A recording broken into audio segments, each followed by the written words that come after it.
Okay, let's get the riders now on the stream. Right. Hello. Hello. All right, let's make sure all the volumes and sounds are good. One sec. All right. Can you guys hear me? Yep. Oh, you're super low. What about now? I'm upping you on Discord. How about now? Can you talk? Hello? What the hell? Okay. Wait, Twitch chat, can you guys hear him? Don't worry, I just act like I don't hear him at work. I'm seeing if they can. It's really low. Okay. Oh, what about now? That's better. I think. Let me. Hello? I 200'd you on Discord. All right. Okay. Truxie, can you talk? Hello? Oh my Hi. lord. Both super low. Is Okay. that too loud? Oh, okay. It's doomed. All right. I put you both at 200. Nice. Nice. We can Okay. just scream. Welcome.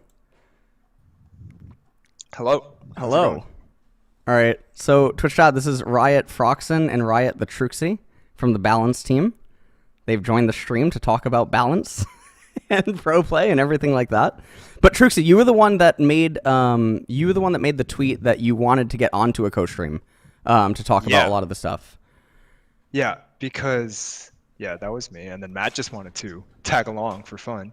Okay. Nice. Yeah, because I think we talk a lot about like live balance and everything, Yes. and all like our medias, and it's like pretty clear what we do. But I think for a lot of the pro things, a lot of stuff is like kind of behind the screen, and there's a lot of questions that people ask, especially on the co-streams. It's like even now, like I see these champions on my screen. Like why are the metas so slow? Like what do we think Right. about metas, and how much do we think about like changing it? What are our future plans? How much do we balance for pro versus solo queue, and balancing essentially like 4 games, right? Because we have low elo, high elo, Western regions, minor regions, stuff like that. Right. Okay. Sorry. Ramen was just made. I'm coughing. Okay. So obviously, like, I'll ask the first question that obviously, like, chat and myself has in mind, right? Is the current meta, right? We had 13.1 come out, 13.1b, now 13.3, but we're seeing in every single region that the pro players are not changing the draft picks, right? Like, Kadriel was tweeting out yesterday, Zeri Yumi, or Zeri Lulu, Lucian Nami. And to my knowledge, before, based on conversations with previous writers, Riot operates on a 2-patch cycle for competitive. But obviously, when certain patches absorb 2 to 3 weeks based on certain regions' policies with patches, this leads to like what I would say is a miserable viewing experience. And I've been complaining about this for, I want to say it's 4 years, is when I first noticed it. And I have YouTube videos that actually point to that and are up on YouTube. I think I have 3 YouTube videos point to this trend starting, and that pro players won't change the meta. So how do you guys perceive what's going on in pro play? Well, I can talk a little bit about it. I think there's like a pretty clear difference between like what pros perceive to be strong and what is objectively strong. We kind of have to toe the line between, and there's also like regional variation as well. Those are things that we need to take into consideration when we're doing balance. For the most part, like our objective metrics are just we will change stuff based on the actual presence metrics. But we also have to take into consideration when trends are occurring. So like, I don't know, Tim can talk a bit about like Aatrox at Worlds last year, for example. Yeah, Yeah, that'd be I good. guess Yeah. the first thing, like, I'm not saying like our process is perfect, but Mhm. just to like shed a background is we work on the dev side about 2 weeks behind or ahead of the live game, right? Yes. So we've already finished the content for 13.4, and then they're already a week ahead of pro. And then especially with like the LEC, their format this season, they're sometimes like 2, 3, 4 patches behind the live game, probably like 2 patches, right? Mhm. And so our concern for the pro game is used to be like very conservative and be very presence based, right? Right. And what we saw over the past couple years or so is that, hey, like if we wait for a champion to be like 60, 70, 80% for 2 pro patches, suddenly that's the entire split. Right. And I think that is actually something we've identified as like it's clearly not a great viewing experience for the majority of the season. I think for Worlds it was a unique time of like, hey, over the course of the tournament, a lot Hmm. of like different picks came out. Right. But I think yeah, we saw Zeri Lucian for an entire split, and then we see Zeri Lucian again for another split. That's something we're examining internally on our process is to see how can we better find those targets and keep it matching the player watching experience to be more diverse. Hmm. And then Matt mentioned for Aatrox. I think Aatrox is a very like unique situation to what I just said, but happens a lot where internally at Riot, and I think a lot of analysts identified it, like we did a bunch of changes before Worlds, and Aatrox was already strong before, Hmm. very strong in solo queue. He just hadn't caught on yet. Pros were not playing Aatrox even before like Worlds, right? But going in the Worlds, everybody knew Aatrox was going to be strong, and so that's very, very close to the like, do we preemptively nerf Aatrox when there's technically no data? If you only look at data that says Aatrox is the best top laner on the patch. But by the time we get into Worlds, everybody knows if they're going to pick Aatrox every single game. And I think uniquely at Worlds, what happened was just because there's a strong champion doesn't mean like the meta's broken, Right. right? Yes. And I think especially at Worlds, there's a very like David versus like Goliath type storyline of like Aatrox is very good, but he's very beatable. I Yes. think that wasn't the worst case scenario. I think the like undesirable situation is Zeri Lucian the entire split. Yes. And I can continue talking about the current meta or like how that happened. Well, so one of the things I want to clarify just for like chat or like my own perspective, because I think I agree with you. I agree, and I said this to Froxton when we went on the hike in Seoul, that the current pro play meta is not representative of current champion power level. Is that what you guys are also saying right now? Like, you think that there's other champions, but they just don't pick them? Yeah, I Yeah, think it's I think like it's a part of the perennial picture. problem. Yes. Okay. So I'm in complete agreement with that, right? That's why I lose my mind when I get to like draft phase, or people always call my tier list really weird. When I make like the pro play tier lists, and there was like the stint on C9 last year, which was short lived, but that would have been an attempt to showcase like the deviation. But I agree. There are a lot of strong champions, and a lot of champions that are getting picked blind actually can't be picked blind, but pro players aren't doing the necessary research or critical thinking to do punishments to it the way that you would find maybe like RTS players, or like even trading card game players, right? Versus like meta things. And I think that's sad. And I don't think it falls on you guys, but how can Riot, what actually do you guys think that you can do to appease the public while also not actually violating balance? Because I feel like that's a really hard position for you. Yeah, I wanted to just like talk a little bit about root causes for this. Like, Yeah. we talked a lot about this on our on our hike, but Yeah. there's a few things. Like, one is if you're a bottom tier team, for example, and your career is on the line, and you're like, oh, well, I don't know if I'm going to be playing in LCS next year if I perform poorly. Like, the incentive for you is not to play, I don't know, like some meta breaking champion like Soraka mid or something, right? Mhm. Or like Ivern mid for your example. It's Right. like you're not going to risk wanting to do that and like subject your team to playing like 15 scrim games of Ivern mid and just like chain inting, right? Mhm.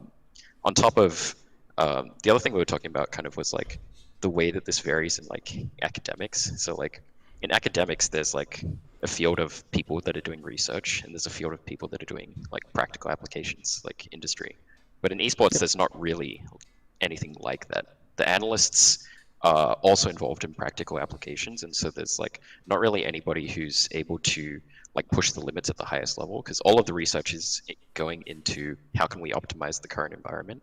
Yep. And so I think like a combination of those two things results in like a pretty critically low level of innovation, like just across the board.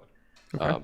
And realistically speaking, like the teams that have the most license to innovate are the, like G2, 2019 G2 playing Pike top or something, right? Because it's like, Right. oh, we've won the split already. Let's like just try and find something that'll help us beat Damwon or something, right? Like they Right. are under no pressure to be like, oh crap, we need to like really hyper optimize for this next win because otherwise either I'm going to be out of a job or our team's going to get like, like not make playoffs or something. Right. Um, Yeah, and I think the other side, this is a very complex problem, and it's Yes. like been a long-term problem.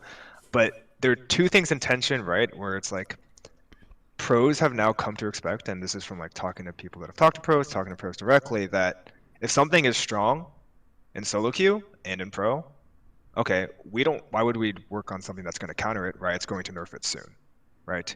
Whether that time frame is like one patch or two patches, it's like, okay, Kassadin is probably going to get changed. So why would I have to invest time and practice into trying to beat a Kassadin Right. when Worlds is not on this patch?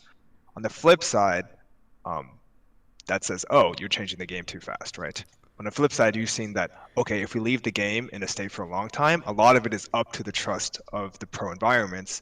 Hey, if we left one patch onto the game for pro for an entire like summer split, spring split, would we see a change in meta like we do for Worlds every year? I'm not really sure, and I don't know if we're happy with taking that risk because, as we've seen, it can be a Lucian and Zarya meta that lasts for 4 months. And okay, these are the two strongest champions, but we've locked ourselves in for the whole split to deal with it. Okay. Can I add a quick? I think I asked this to Froxton on the hike. But I talk about this all the time on my patch rundowns and everything else.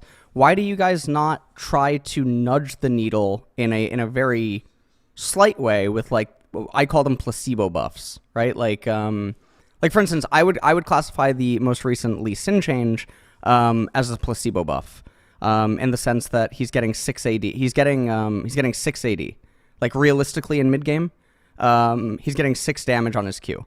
But seeing Lee Sin will like, it'll spark something in every pro player's eye who reads the patch notes and they're like, yeah, I want to try Lee Sin again. And then they play Lee Sin and then he's almost reintroduced into the meta. Did he cut out for you? I think, yeah. Oh, did I cut off? Well, yeah. Did I cut off? Yeah, go back. But we Okay. heard after the main point about Lee Sin. Yeah, Okay, yeah. placebo buffs. Okay. Yeah, placebo buffs. I think if we can get both, right? If we can buff a champion that's weak for the solo queue and it helps them win the pro, we usually try to do that. I think buffing for the sake of like zero power is probably not the best investment of resources, but I agree with the sentiment of like, hey, if Lee Sin is like 45%, he doesn't need to be 50% to be in pro, right? Right. Literally a small buff that gets him to 46.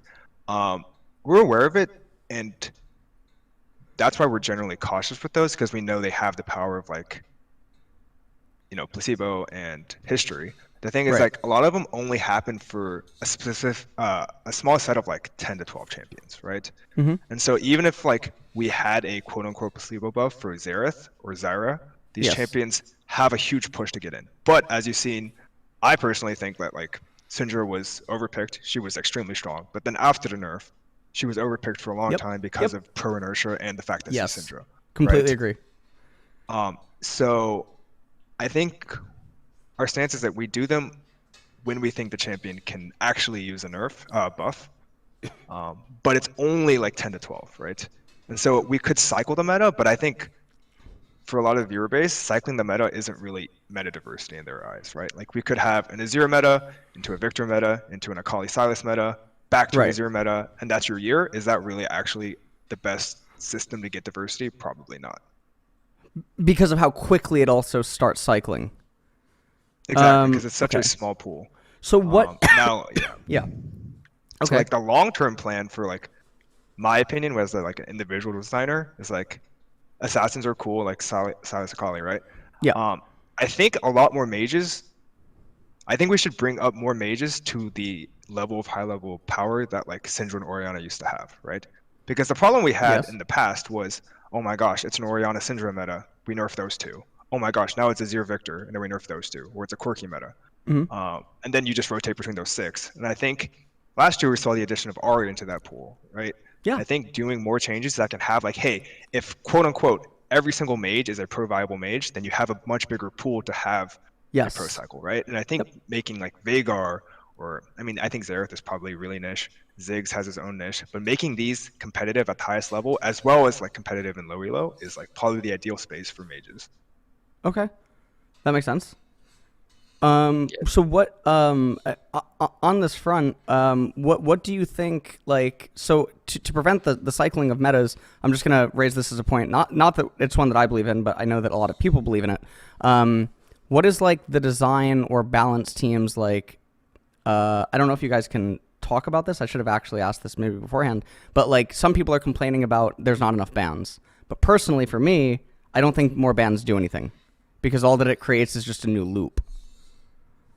I think for bands, it's like bands have like certain bands can be used for like at least on the design side for Yeah. certain different things. One is like affecting blue side red side balance. Another is allowing like protection of picks in phase two. So for example, you can protect a um, like a first round second pick on red side Hmm. with two bands, for example. Changing the structure of them, I think it is reasonable. It doesn't immediately strike me as something that like has significant value to changing the pro meta, though I could see versions of it that can.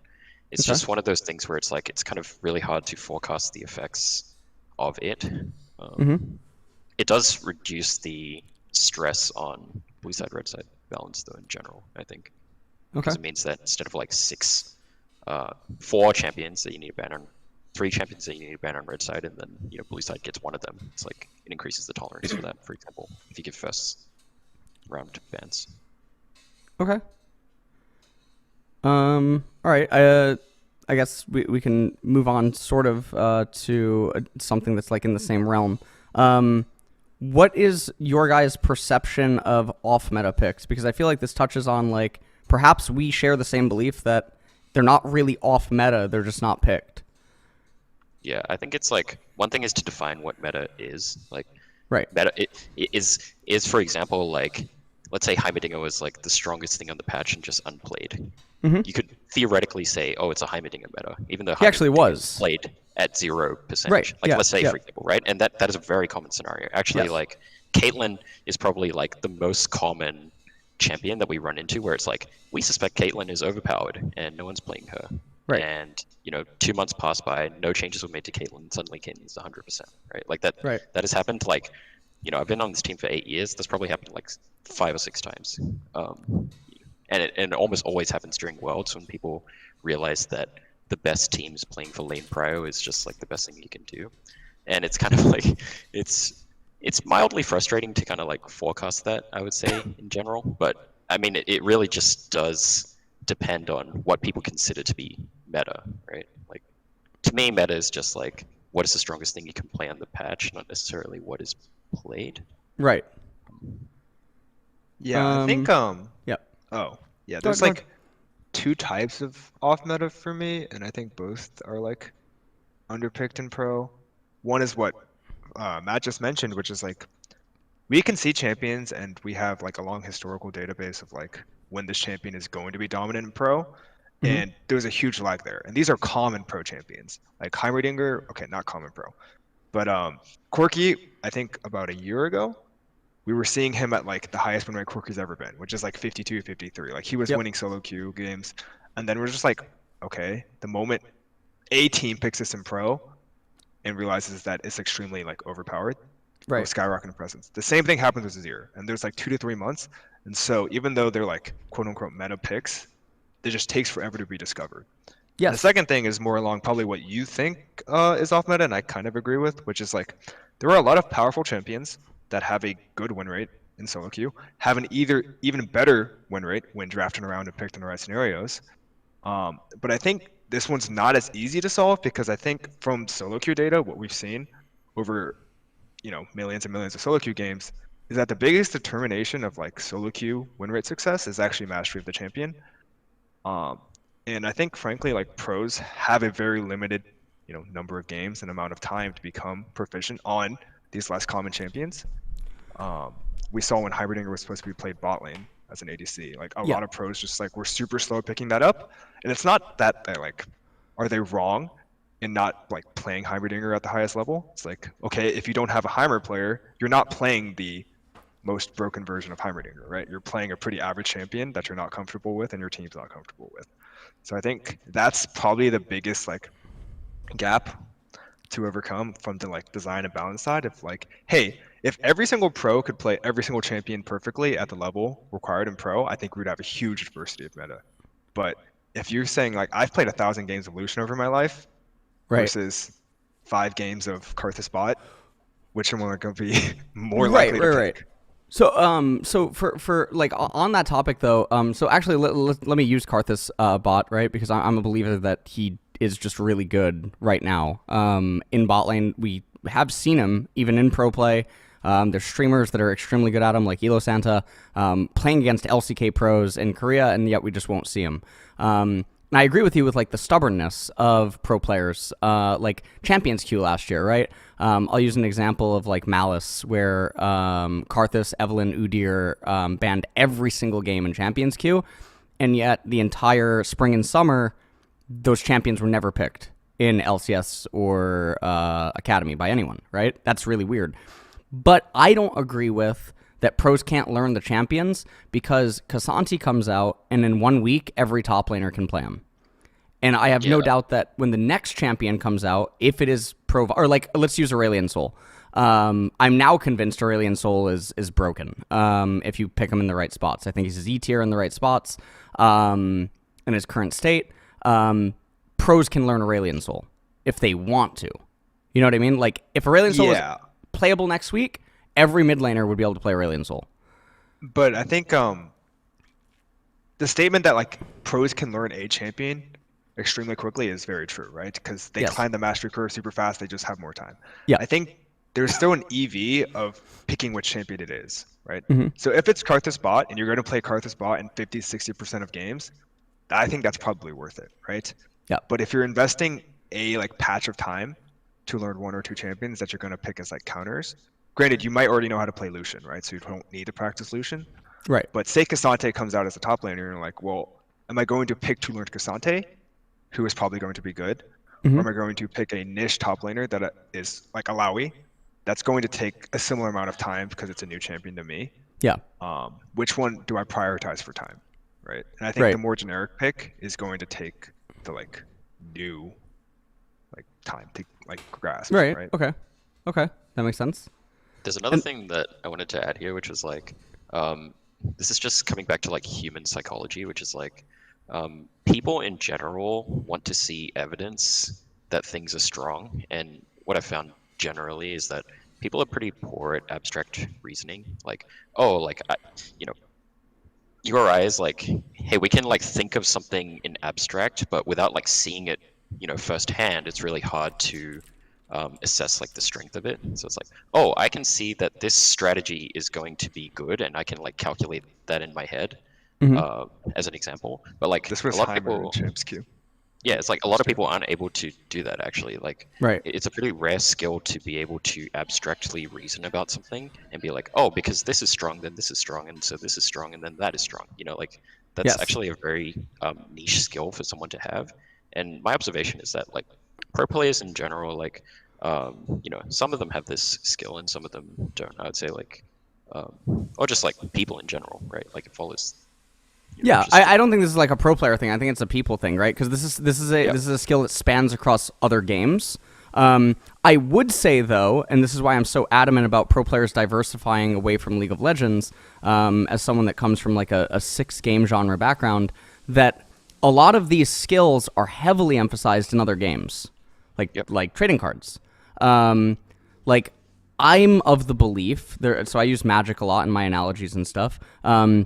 That if a League of Legends pro played Magic at a high level, like limited format, their perception of like draft or like even League of Legends rock, paper, scissors would be morphed dramatically because of that skill that you have to raise to a high enough level to be competent at that game. But it seems like they don't want to critically think about these things, and that because it's not found in League of Legends naturally, they don't even bother to entertain it. Yeah, I mean, it's also a matter of opportunity cost, right? Like the person probably got to be pro play level because they invested 20,000 hours into League of Legends, let's say, Yeah. compared to someone investing, like yourself, investing like 10K hours into Hearthstone and Magic and 10K hours into League of Legends, right? Like, Yeah. you're just going to have a different set of skills that you've optimized for, right? Like, Yep. arguably, you could say, hey, if you spent 10,000 more hours playing League, maybe your micro would be better than your abstract reasoning Right. skills, for example. Right. Yeah, and Matt, you can stop me if this is not something like we can go that deep into because it's not really our team. But this is why it is extremely tough to be like core designing on League of Legends when it actually is like, if you think about it, 7 to 8 games. And the core League of Legends game that everyone plays, the systems we have in place actually incentivize playing one champion, playing one role, The systems. right? Exactly. And so it's like the best way to climb, you probably have much more, you definitely have much more coaching experience than I do, is you're probably going to play one champion, one role, become an expert at that, and then grow from there. So, Now I saw you that. walked into that one. You walked in Yeah, the systems. But it's like, so again, like if you're rapidly climbing to a pro level, you're Yeah. going to be learning 1 to 3 champions and one role. And getting, I can't get over it now, but getting into one role. And so telling people who have grown in that system to be, okay, suddenly we know you have the hands, we know you can play these 3 champions, learn everything about the game beyond one lane, learn the macro, Right. and branch out to other champions. That is like a very forcing thing to do, and they haven't grown up in the game doing that. And I Right. think, again, it's not unique to League of Legends. I think a lot of other games do this as well. Because League of Legends is like a champion focused game. Finding your champion that you love and you want to play is like the fun part of the game. Okay. So I think that's a lot of inertia to overcome for the pro environment where, hey, your favorite champion really doesn't matter. Playing a bunch of champions and a bunch of strategies is probably the most valuable. So Okay. But so before we move on to like jungle and state of bot lane, state of top lane, and like stuff like that, I wanted to, I did want to ask about like hot fixing because it is something that obviously you guys do sometimes, right? Like in the middle of a patch, you will just implement the hot fix on a champion or something. Why is that not? Why is that not toyed with more? To see if you guys can do something like introduce an Ari or a Maokai or like a new champion to the pool. And if like you misfire, then you just hotfix it. I mean, there's like a few fundamental reasons, right? Like one is we need to be pretty conscious of like rate of change Yeah. and like especially while a patch is live, right? Like not everyone is looking at the patch notes or whatever like to see that a hotfix was occurring. There's just like a reality of like fairness as well, where it's like, oh, okay, well, like mid, like let's say we were playing midweek and then like we patched mid tournament cycle, and then like LEC plays, I don't know, like 3 days later or something, and they're just playing on Right. like a completely new patch. It's like it's pretty unfair to the pro players as well, because it's just like, oh well, why didn't we get to play on 13.1BA or something, right? Like it's 13.1B.1, right? Like Okay. we can just like table flip it like in the middle of their kind of weekly games seems kind of off to me. Right. Okay. Okay. That makes sense. And then some of the other talking points that we had was whatchamacallit, considerations for different types of players when doing balance. What do you mean by types? That's what was wrote to me in the that I just read it verbatim from the Riot group chat. this is probably the Yeah. when we balance in one patch note, Okay. right? Yeah. There is a game for low MMR players where like actually ping and familiarity with the game and champion knowledge is a huge factor, Yeah. right? And you're going to see one meta there, and I can guarantee you the meta in bronze, silver, iron are vastly different than even plat to diamond, right? Yes. And so we're balancing for that and what players can do with champions there. And also, plat to diamond, drastically different than like GM to challenger. Some people would argue that like GM is like completely different challenger. Probably true. And then you also have the pro game, and then you also have, say, like the way LPL plays versus the way LCS drafts, right? Yes. Um, and so I think keeping that in mind when we balance is extremely difficult. I mean, I think there's a lot of things we could do better there, and I think we actually could push the boundaries for some champions a little bit further. Um, but I think this is the consideration people will just say like, hey, why don't you just nerf this out of pro, like Yumi or Lucian? Right. It's like, well, these champions are already like 46, 47, and to someone, X champion is their favorite champion in the way they play League of Legends, Right. right? And so it's um, very difficult to be like, hey, my perception of the game as a pro watcher, pro player, or something is more important than the random Joe from whatever who's Right. playing like Lucian right now, and I get on every day after work to play Lucian. I think that balance is kind of what causes some of the tension of like why something might be a little bit too slow in some cases. I think this is for solo queue and for pro. It's like, hey, we don't want to gut this champion. We know that we could get Maokai out of the meta right now. Like we could do it Right. tomorrow. So But is it fair to the people who have played Maokai for a year, 6 months, to be like, okay, suddenly your champion's 47 now? so for someone okay, so when I'm hearing this, and again, I'm very inexperienced in like this kind of a conversation. If what we're saying is true, so let's say that Joe plays Lucian, he gets out of work, he plays Lucian, and his Lucian has a 46% win rate, right? If he plays 100 games and the win rate goes down by 1, he should only be losing, right, one more game. And I don't think that Joe realizes that over the course of a month. Or maybe it's not something that he's paying attention about. But for the pro player, a nerf of that size might remove Lucian, whereas Joe doesn't even notice that it's happening. And I would liken this to like, while I play Magic competitively, I don't really play Hearthstone competitively. But whenever I log into Hearthstone Arena, I get a notification that pops up that says, hey, these cards have changed. And that doesn't mean anything for me. My decks are like the reason that I'm losing games, etc., isn't going to change because of these cards. But I know that that just completely demolished something at the very highest tiers of Hearthstone. You know what I mean? Like, Yeah. so why doesn't that happen? Joe would have to play 100 games to lose one more, but Lucian would be removed from pro, and I don't believe that Joe would know that Lucian, or that he just lost one more game because of the change. I think let's like also like just flip the argument as well. Like let's say we were to insert Garen Yeah. into pro play, right? And it's like, okay, well, like let's say Garen needs to be like 60% win rate at low elo to get into pro play. Just ignoring the fact that we could make changes that affect pro play more than low elo.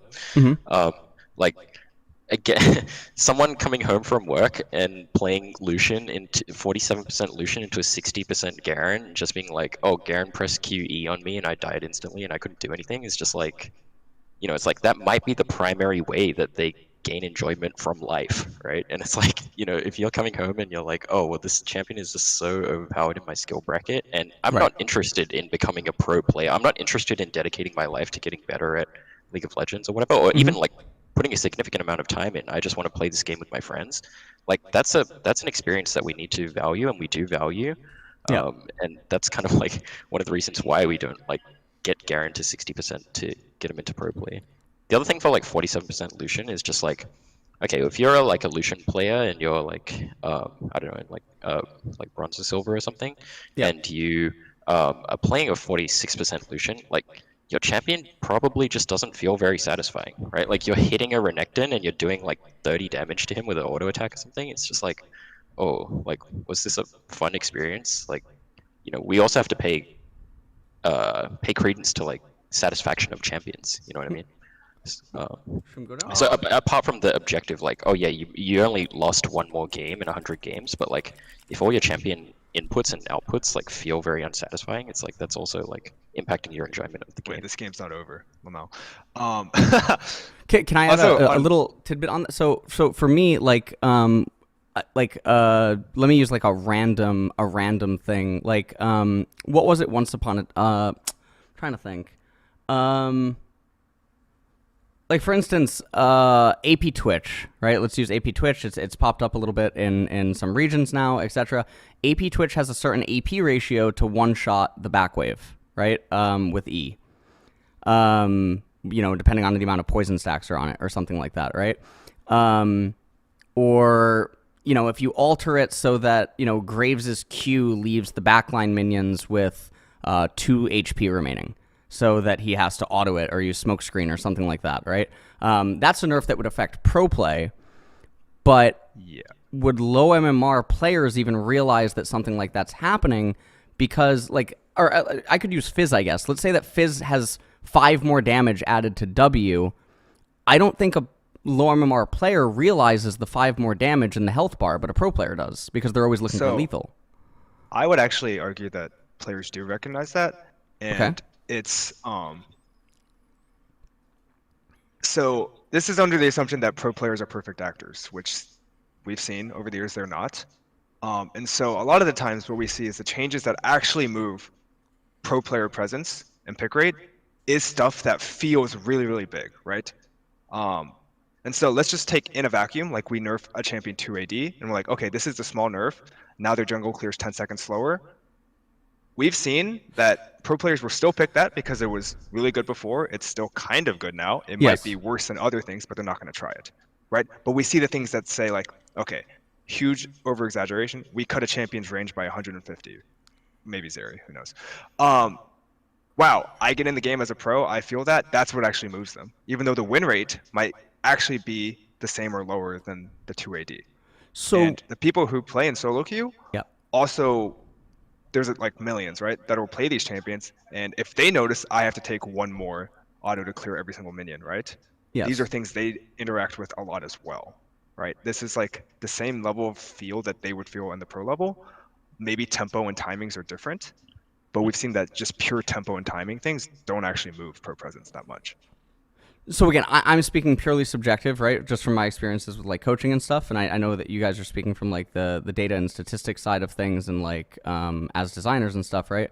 So that's why I find the argument or the conversation debate so interesting, because like in my experiences when I coach silver, bronze, iron, they tell me that they don't think about layering waves or like recall timers or how many times they have to hit a minion before they use a certain spell cast.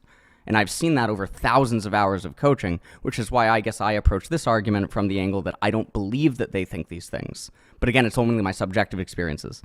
Yeah, but the thing you're talking about is like game optimization as opposed to like satisfaction, right? It's like, oh, if I'm spending, let's say I was spending like 20% of my time farming minion waves, and it's like, oh man, it takes so long to farm minion waves after the patch. It's like that's something that a player would pick up on. But like the other Okay. thing, to your point, is just Muxy, like, right? yeah, it's like, oh man, I need to hit all these minions like at one extra time or something, right? It's like, oh man, I feel like I'm not able to like play the game as much, like run around and like kill people or something. Like that's something that someone will intuitively feel, even if they're Right. not able to Okay. actually Intuitively. point at it, right? Okay. Okay. That makes The other sense. thing is like we do actually make a lot of changes that try to skew champions either into pro or out of pro, like quite a bit. I would say it's like, I don't know, maybe like 40% of the changes that we do. Like any given change that goes into the patch like goes under a pretty thorough review process, I would say. Just like, all the designers on the team are able to look at it and comment. I'll have final say on like what goes into the patch or not. And Right. things that eventually make it into the patch, like we change a lot. Like let's say for example, base health. We know that base health moves pro play presence by like a significant amount because it Yes. changes the thresholds required for recall timings at pro play, Yep. and the balance of HP versus mana pool, and the balance of, are you able to sack your HP to get a reset in, and things like that. So for example, if I was like, oh, this person proposed a HP per level change as opposed to a base health change, I might be like, okay, well, are we intending to pro ski this champion, or are we not? Are we intending to normal ski this champion? If we're Right. making a change to mana cost, it's like, okay, well, are we intending to normal ski this champion, or are we intending to pro ski this champion, right? We know that normal players are not able to manage their mana pool as well as pro players. And so, all of the changes go under this like pretty, I would say like I'm a very pro-focused like designer in general. Like any change that we make, I will be thinking in the back of my mind, well, how does this affect the champion's pro presence? And Okay. any given like small change can affect pro presence in a very meaningful way, even if it doesn't seem like it will. So there's always that as well. Okay. Before we move on, I just have 2 points that immediately came to mind, like on this topic. It was the Riven failure to implement buff, where everyone said that they felt the change, but it had never gone through. I don't know if you guys know which Flat one I'm one? talking about. It's the flat one, right? Yeah, I think there's Vlad and Riven. I'm There, not there's sure. Oh, yeah, I There wasn't was here. definitely Vlad. There was definitely Vlad. yeah, Vladimir and Riven, where there was a patch where Vladimir and Riven were both said to have been buffed, and all of the players rejoiced saying how good the buffs were, but the buffs never actually shifted. And I feel like this is a direct counterpoint to the idea that they actually feel or think about these things. Well, you're also considering players as a monolithic entity here. Like, we know that there are some players that would perceive the buff, even if the majority of, or would perceive that there was no change, even if the majority of players were like, "Oh, there is a change." It, like it's difficult to like make broad generalizations about Okay. players think this or whatever. Um, Okay. but yeah, to your point, yeah, like sure, like that a lot of players are like affected by thought leaders. Like if you say something or if we say something, like that's just the reality of the situation. Like that's just how people work in general. If someone that they trust says something, people are probably going to believe it if they trust that person. Okay. Yeah. Yeah. Yeah. No, I agree. That generally is how things go. Yeah. Yeah, I also wasn't here for that, but Oh, champion you win rates joined move a later. lot. Yeah, for the Vlad thing Yeah. or the Riven thing, both. I was here. Okay. It's like a lot of champions move win rates without touching them. So I don't know if people said, "Oh my gosh, Vlad feels so much better," but it doesn't. It wouldn't surprise me if Vlad goes up without changing him at all because of random other things in the patch, right? And this is like generally the risk the more you change in a patch, which I think is pretty exciting. Where it's like, okay, we changed every item, half the mages, two ADCs. It's like, okay, some random champion can go up a percent, up to that, sometimes even more, just because of the meta shift. Right. Right. I've actually, yeah, I've talked about this before on my streams where changes of champions. So, like, for instance, when you guys say that a champion needs to be at this percent win rate or something, and you do a buff and it moves it to that win rate, but then the next patch it falls back to its old win rate, how do you guys interpret that? Because I feel like that must happen a lot. It doesn't happen as much as you would think, at least to that level of extremes. Like Okay.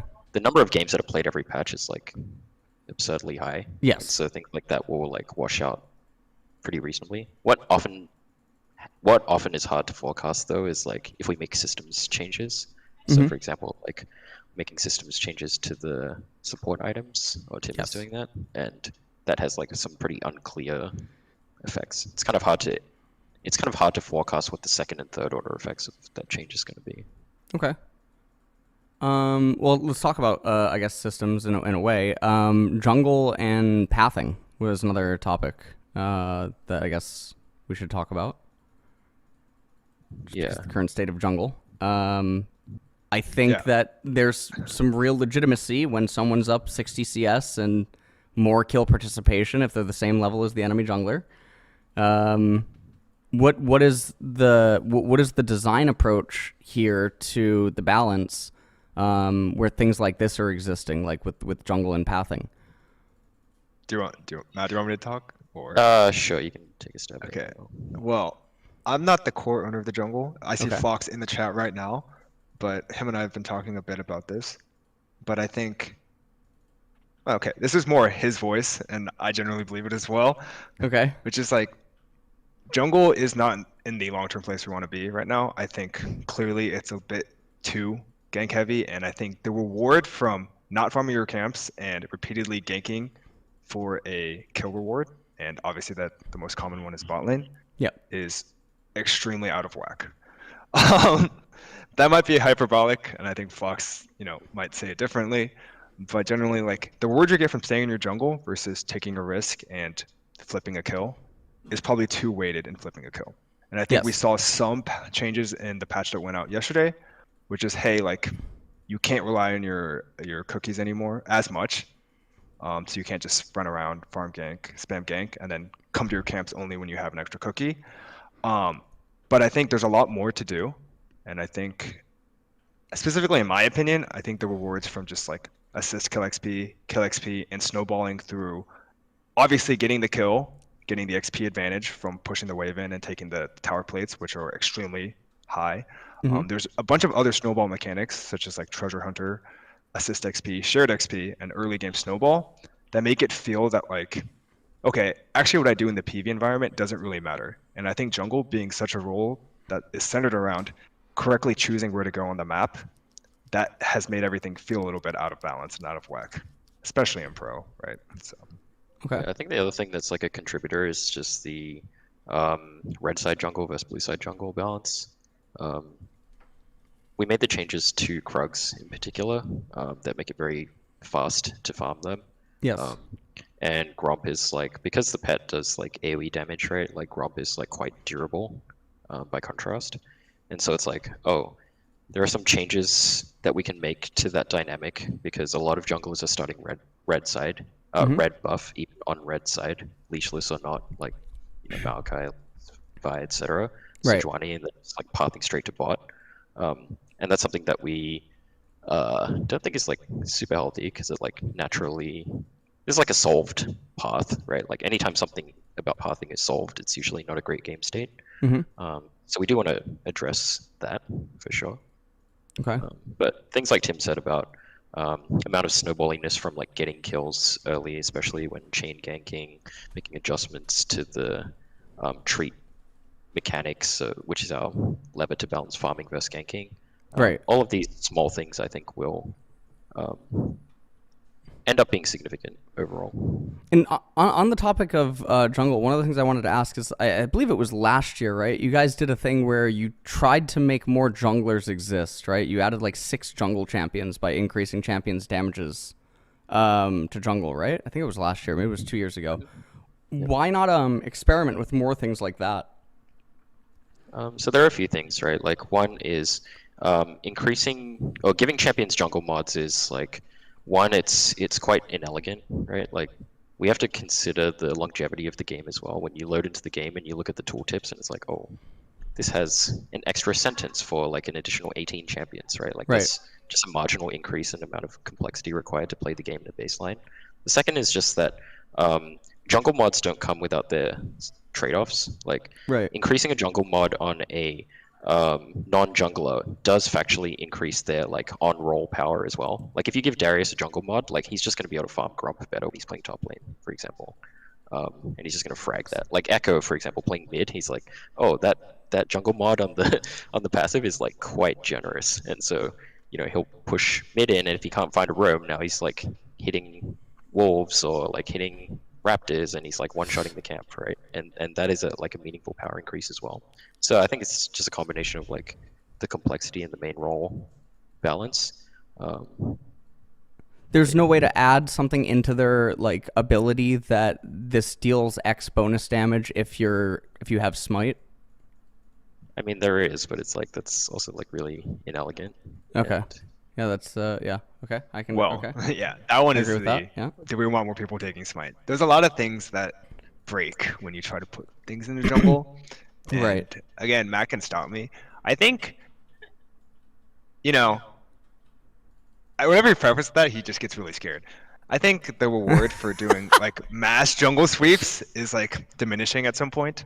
The core premise is like really, really engaging. Where like Clyde from the jungle is like super fun for Yeah.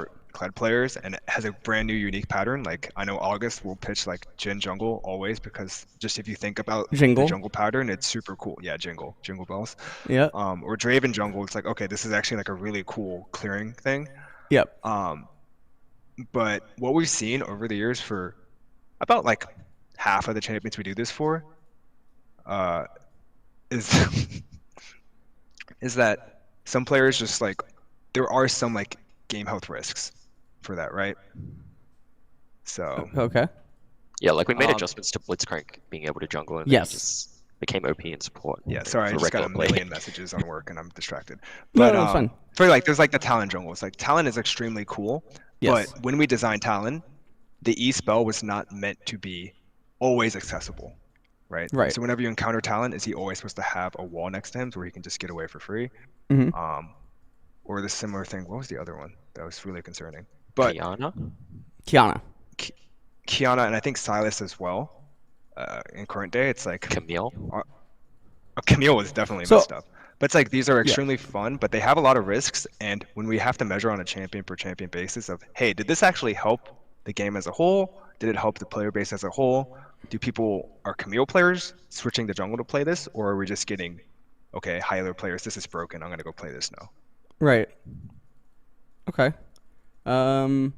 Okay. So all right. Having said that, it's like there Yeah. is value to inserting some champions into jungle sometimes, right? Like especially if we're like, oh, actually you just cannot play marksman in jungle at all. And it's Right. like, oh, maybe marksman players would like to jungle. Maybe we would go, oh, okay, well, are there ways that we can elegantly tweak Tristana's, mechanics or Ezreal's mechanics in a way that we dodge all the game health concerns Right. and they are still viable in their main role and they are factually still balanced around their main role. Like the worst case scenario often is like, oh, we make changes to make Ezreal better in the jungle and Right. then we need to nerf Ezreal in AD carry because his jungle's too strong, right? And then Yeah. just like that creates a lot of design debt and there's a lot of like traps that you need to sidestep as a designer Okay. just to get that to work in an elegant manner.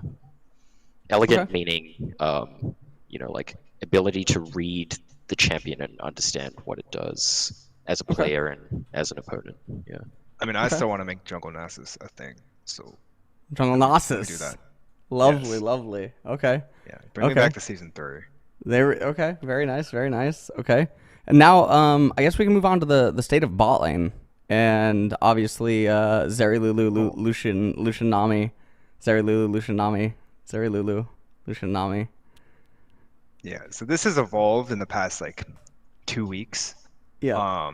I think the core, like one of the long-term problems is that, in my eyes, the durability update is probably the start of it, where enchanters got really, really good. And this is Yes. something we were like cautious of when we did the change. We were like, oh, we can act on it.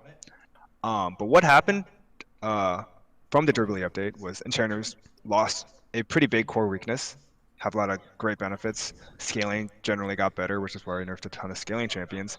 But as we've chipped away at, okay, a small nerf here, a small system nerf here, a small system nerf here, we've uncovered that like, oh, for the past like 3 or 4 years, we've had a problem getting any range support into the meta, right? It was Nautilus, Leona, Alistar, Thresh for like Right. 4 years. And so we have a lot of like hidden buffs in the range support system that, oh, at the time they didn't do much, right? It didn't actually put enchanters in pro or range supports in pro. Mhm. But now that they're actually good, you see that, okay, we did one nerf. Oh, they're still having this system that's really good and they can still do this, right? And I think our long-term work, which I plan to do for like the upcoming patch and future ones, is like bringing those systems more in line with melees. And so it's like, okay, Lulu and Nautilus are going to be playing on the similar field. And so that is a factor in Lucian Nami and Zeri Lulu, is that they're probably 2 of the best ADCs with enchanters right now.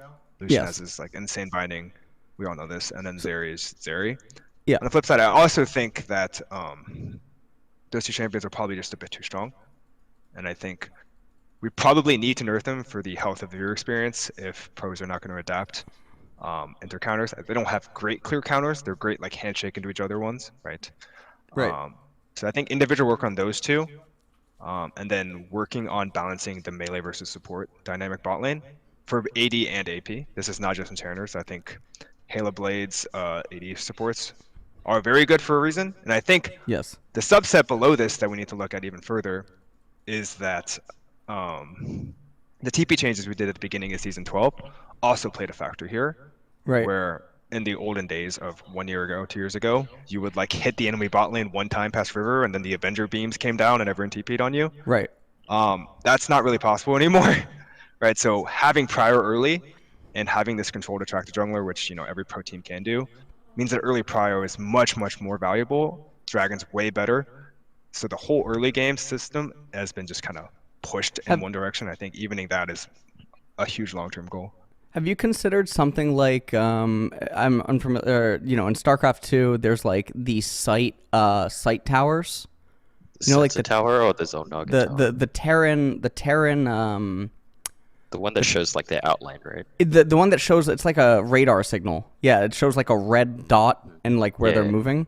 Have you guys considered something like that inside of the jungle, where if you have a ward placed on it, it activates and covers like it gives you like a sonar of your entire jungle, right? If someone's moving in it. Yeah, we have actually. We've Okay. tested it in preseasons. I want to say like 2 or 3 times. It always Okay. has like I remember I was testing it in season 9 preseason. Flox crashed Yep. our Um, playtest with it yeah, last Yeah, year. Flux crashed out playtest with it. But yeah, like a few years ago, I was experimenting with Yep. literally exactly that. So it was like essentially like extended ward zones. So you could put a Yes. ward into this thing, and then it would see further, and so it Yes. created like areas of conflict and so on. Yes. Interesting idea. It did have some like kind of like let me say like suboptimal optimizations around it because like Yep. we want to create situations where there's an answer to something that you're doing, right? And Okay. in this particular case, it's like, is there an answer to playing an early game jungler that is able to duel and then like take your ward tower? Yeah. Like there's not really many answers to a play like that, and so it's like it's hard to like reason a way to find a counter strategy to that. Um, so that's like one of the reasons why it was like not so great of an idea. What But if one they? thing that yeah, go on. I was gonna say, what if those shrines disable at 14 minutes when turret platings fall? What if the shrines fall apart? Not I don't really follow how that solves the problem. Because Uh, it's like we're talking about like an Jesus, Elisa, man. like a Lee Sin or something, like going yeah. into the jungle and being like, okay, well, I'm going to duel you, Yeah. and I'm going to permanently control this ward tower, and we're going to play for bot lane prio or something. And we're always going to Oh. have Okay. control over the Okay. bot lane jungle, right? Like, and there's not much you can do about it other than like pick another early game champion to contest that. Yeah. Yeah. Okay. Okay. Okay. Um. All right. We Trying have to think. we have experimented with things like because one of the reasons why I thought Flux's Yeah. experimentation with this was promising was because it didn't give you complete information. The thing we were testing was like, oh, you could know if someone entered your jungle, but you don't have complete information over whether they're still there. It's kind Yes. of like imagine like a tripwire or something, Yeah. right? Tripwire. Right. The actual core problem of the thing that I proposed was that the information was too complete. And so if we like actually like pivot the design to be like, oh, okay, well, actually this gives incomplete information, for Right. example, or there's some ambiguity about position, and you can play mind games with the opponent. Then we like reduce the need to like design a solution around, hey, you are the dominant strategy is to always pick an early game champion, for example. Right. Okay. That makes sense. Difficult to design though in general. Right. Okay. So fast forward. Oh, Zeri, Zeri Lulu. Oh my lord, I'm so excited right now. Maokai too. Why did they keep giving Berserkers area? Well, I mean, you already know. So hold on. All right. So there's two of you right now. Are we gonna get Vi or Sejuani for Cloud9 on R3? Here comes Lucian Nami, everyone's favorite. I mean, will they have? Here we go. Come on, 50-50. Lucian Nami. Is it a 50-50? Vi or Sedge? It's probably Sedge, right? All right. This is how drafting in pro play works right now.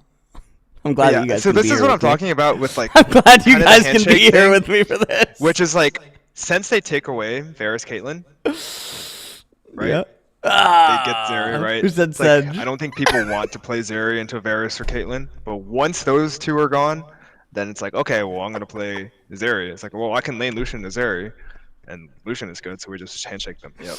So I mean, yeah, one of the definitely other not ideal. Yeah, I was gonna say one of the other things is just that the way that the draft works, like, really does create some of these like champion presence situations. Firstly, like the bot lane pool is like kind of constrained just by nature of like number of champions. Like if you think about Yes. the mid lane pool of like any number of champions that could theoretically be viable, it's just like twice as large as the number of marksman or AP bot champions there are. Right. And the fact that they are also picked early in the draft also limits the pool because the counter pick value is like not as high for whatever reasons. And so it's like, okay, well, are we in Lucian, Nami, Zeri, Lulu, like Aphelios, Thresh, like Caitlyn, Lux, or like, like that kind of thing? It's like, at any given moment, like they're probably going to be trading these things just because of how the nature of the draft works. Yes, they don't. Well, again, it goes back to a point earlier where they don't try to deviate to unmake the routines. Yeah. And then there's Um, like also like just conceptually there's like a few ways we could get around this, right? Like yes. one is we could increase the counter pick value of bot lane. So Yep. you would get punished for picking Lucian Nami early. Hmm. At least facially, like that doesn't seem like a particularly viable path because players don't really enjoy getting counterpicked in general. Right. And I'm not even sure how we would actually push the Well, champion Jace. differences such that the counterpicks would be like that crazy. um, or we can change the Scion. draft format, things like that. Yep. So now Jace ends up getting picked, which leads me to think that probably Scion's just going to come in. I think this is like the standard mirror. And then they need a blind mid that's not Azir. So we're looking at like Victor, most likely, for Jojo Pion. Probably get Scion Victor, no? Yeah, so just like the way you're describing the requirements, or it's like, I'm not saying the draft is like cannot be improved on, Yeah. but it's like it's already funneled itself into, okay, there's actually like 3 champions at best, right? Well, I It's like think I have there's to blind. more, but they won't pick them. It's like how many has JoJo practiced, right? Yes, yes, and I think therein lies the problem, almost essentially. Right? How much did he practice? How many Victor games did he play this week in Azir and scrims? And then, I mean, you have some people that they first time champions on stage, and we know that they do this. Oh. Right? Tenacity said to me after his Ornn game, he played Ornn last week in LCS, and he literally said he had not played Ornn in months. He did not play it once, but he pulled it out on stage and they won. We've had players have interviews that, like, for instance, I don't believe that an 80 carry in scrims needs to keep playing Lucian. You know what I mean? They could probably play Lucian for 30 minutes before a match if they think that they might play it, because they have like 2,000 games on Lucian. But does that that makes not sense. push needs on the other lanes to play around? Like, say you pick the Karthus spot, Yeah. where you say like, right? Then your mid jungle has to play something different, right? And it's like, do they want to play that? So, I mean, you can pick the generic stuff there too, right? Right. But then, Right. I think a lot of it is that if you look at a lot of these players, their OPGGs, and their match histories and their accounts, one of the things that you'll notice is that they rotate. I had a stream doing this, maybe it was like 2 months ago or something, where I went through a lot of pro players' OPGGs, and season 13, 12, 11, 10, 9, it's always the same top 7. So when they're in solo queue, they're just playing what they've been playing for 4 or 5 years. That's all that they do. And when they're in scrims, there's very little deviation. And so if you nerf the upper echelon of their top 7, they then will play the bottom 4. And then by the time the bottom 4 get nerfed, probably means that their top 3 was good again. And then I believe that the loop begins. And that's what happens. And that's why they don't learn new champions. So that then causes me to say that we need reworks and we need new champions, because that's the only way that we get diversity. I don't know how you guys can fix that. I think that's an impossible situation, but it stems from what I call pro player incompetence. Yeah, I mean, there's some of that, right? Like, I think we were kind of talking about this on our walk as well, but it's like, think of the mentality of someone who becomes a pro gamer, right? Like, Right. usually, that they're probably playing a lot of games in general, right? And like when I wasn't exactly like the greatest student when I was young, right? Mhm. It's like there's a certain type of like almost process and dedication around like trying to learn new things. And oftentimes, like when people are playing the game and becoming pro players, they're playing it because it's fun, and they're like, oh, well, actually, like I realized I'm good at this. And it's not really like a really concerted process into being like, okay, well, let me systemically improve my laning phase, and let me systemically improve all of the. Oh, I don't play any mages. I don't play any marksman mid. Like I should probably learn that, right? Like that's not really the way that pro players really learn playing the game, right? Right. So it's like Right. it's kind of like a mental shift that like needs to happen. That is like not super natural, I think, for pro players in general, Wait. gamers in general. Matt, you were an LPL observer. Yeah, Papa Smithy was. shouted you out, Yeah. saying the you're an most important LPL. thing Yep. to me right you now. were, you Wow. were his favorite LPL observer. So, Oh yeah, when I was at uni. yeah, there you go. So, Wow. one of the things I would point out though is that mid laners are. Would we agree that mid laners are kind of more unique and better at this because they have the largest champion pools? I would generally agree. Yeah, that like they are forced like by necessity to Right. learn. Whereas like we saw this with the Mage's bot thing, right? Like Mm-hmm. when like Reckless benched himself, for example, it's like, Yes. oh well, like he only played marksman, so it's like, well now I'm like out of a job kind of thing. Yeah, I'm out of a job. Right. There you go. So it's a little bit rough. Okay, so how do you guys? So you guys said that 12 or 13.4 is already done, right? We're in the late portion of the cycle. Okay, so we're in the late portion of 13.4. 13.3 has not even entered pro play yet, which means that we're stuck with 13.1, then 13.3, which I don't think is going to add change, unless Annie is not hotfixed, or is Aurelian Soul allowed? He is, right? Because it's a rework. But we had made quite a few changes to melee supports. Yeah, you made a couple of changes. I think Alistar and Braum probably show up. Nautilus has already been showing up, so I just won't comment on him. But I don't know how much actually changes with 13.3. I mean, that's my honest opinion. Aurelian Soul, Annie for sure. Going down. Yeah, I don't think he's enabled. he's a rework though. Why would he be disabled? It was a large rework. We had a internal discussion, which I don't know the exact 100% correct answer on. Okay. Last year before Worlds, on our like a stance on like the bigger reworks, since we're doing more of them. So like Swain, Syndra, like those types.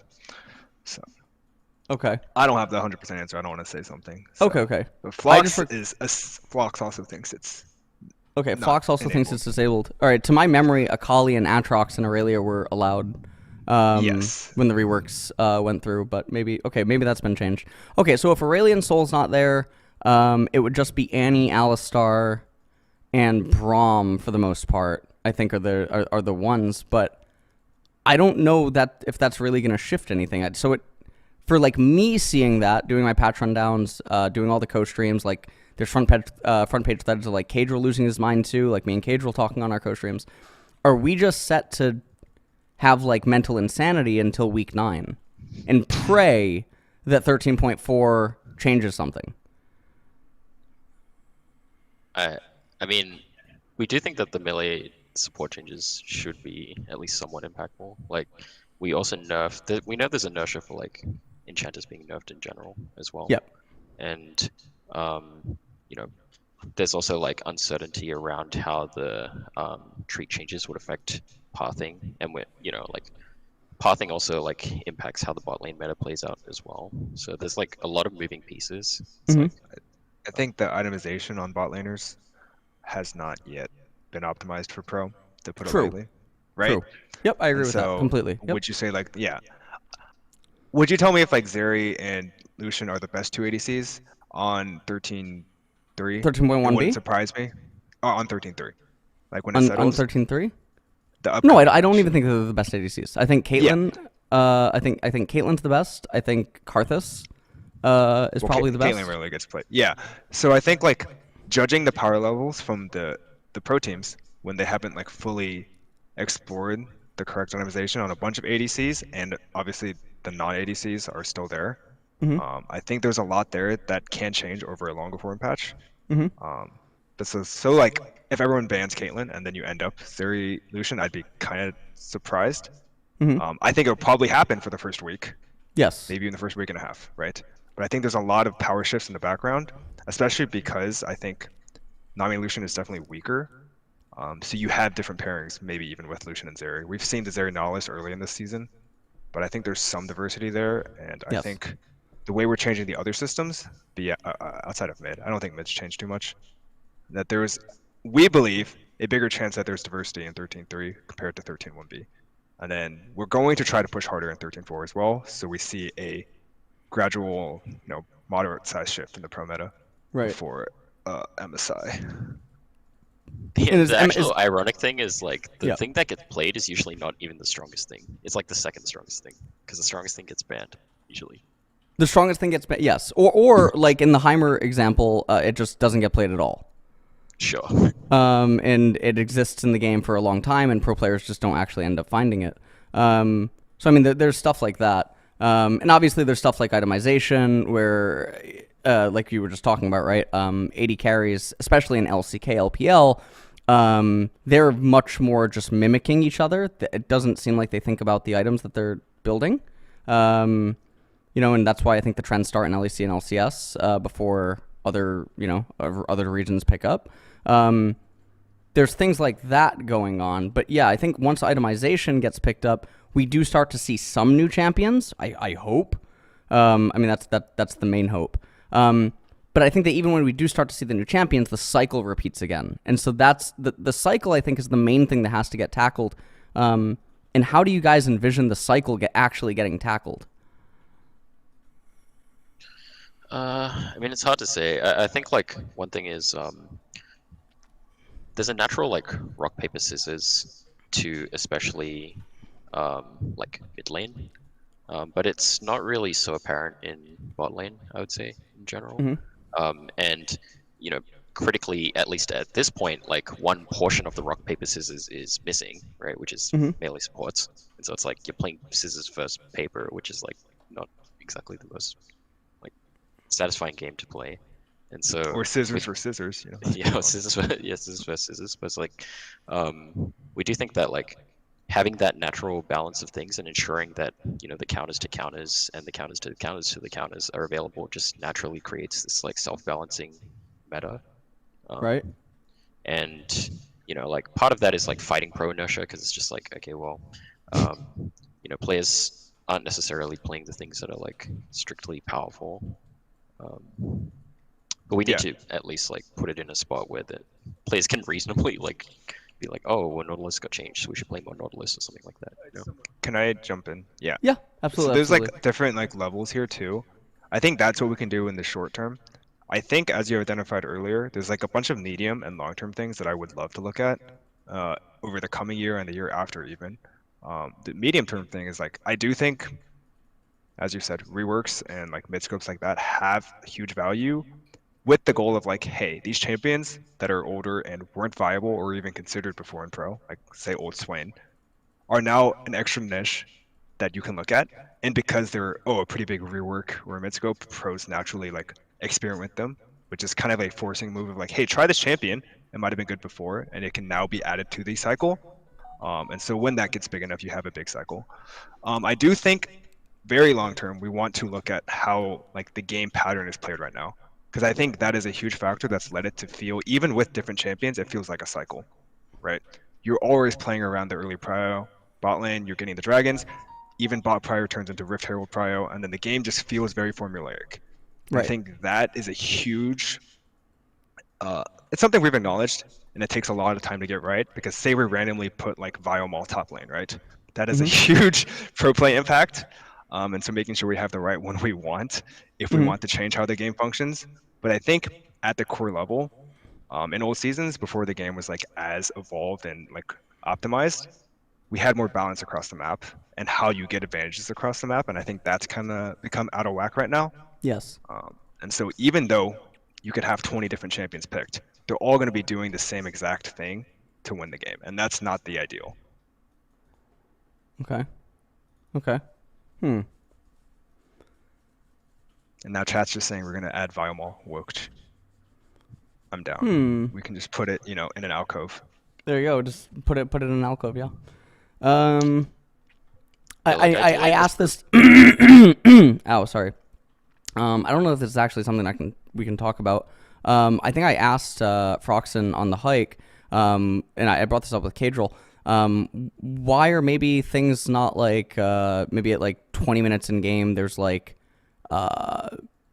teleport like hextech gates at the alcoves that go from bottom to top, or Baron, Dragon, Herald, Elder has randomized spawns in each other's pits. But I think that Froxen said to me that the Summoner's Rift around Dragon is like hand drawn when it changes, and so it's not easy to implement on the top side of the map. So that's not possible. On top of that, it's just like the Dragon Pit is the Dragon Pit, right? Like, and yeah, it takes significant changes to be like. It's also like thematic. Like we have to pay credence to like thematic resonance as well, where it's right. like okay, well, like now the dragon's spawning in Baron's Pit and it looks all voidy. It's like it's really weird. Like Okay. kind of breaks Okay. immersion as well. Okay. Um, but I think like there is some value to like thinking about how we can use randomization. Like ultimately, randomization is a tool to create variance, right? And Yes. so it's like, okay, well, are there ways that we can inject variance into the way that optimal strategies play out? Almost certainly. Is it easy to design? Like certainly not. It's something that we know from elemental dragons and stuff like things like Chemtech like create a lot of variance.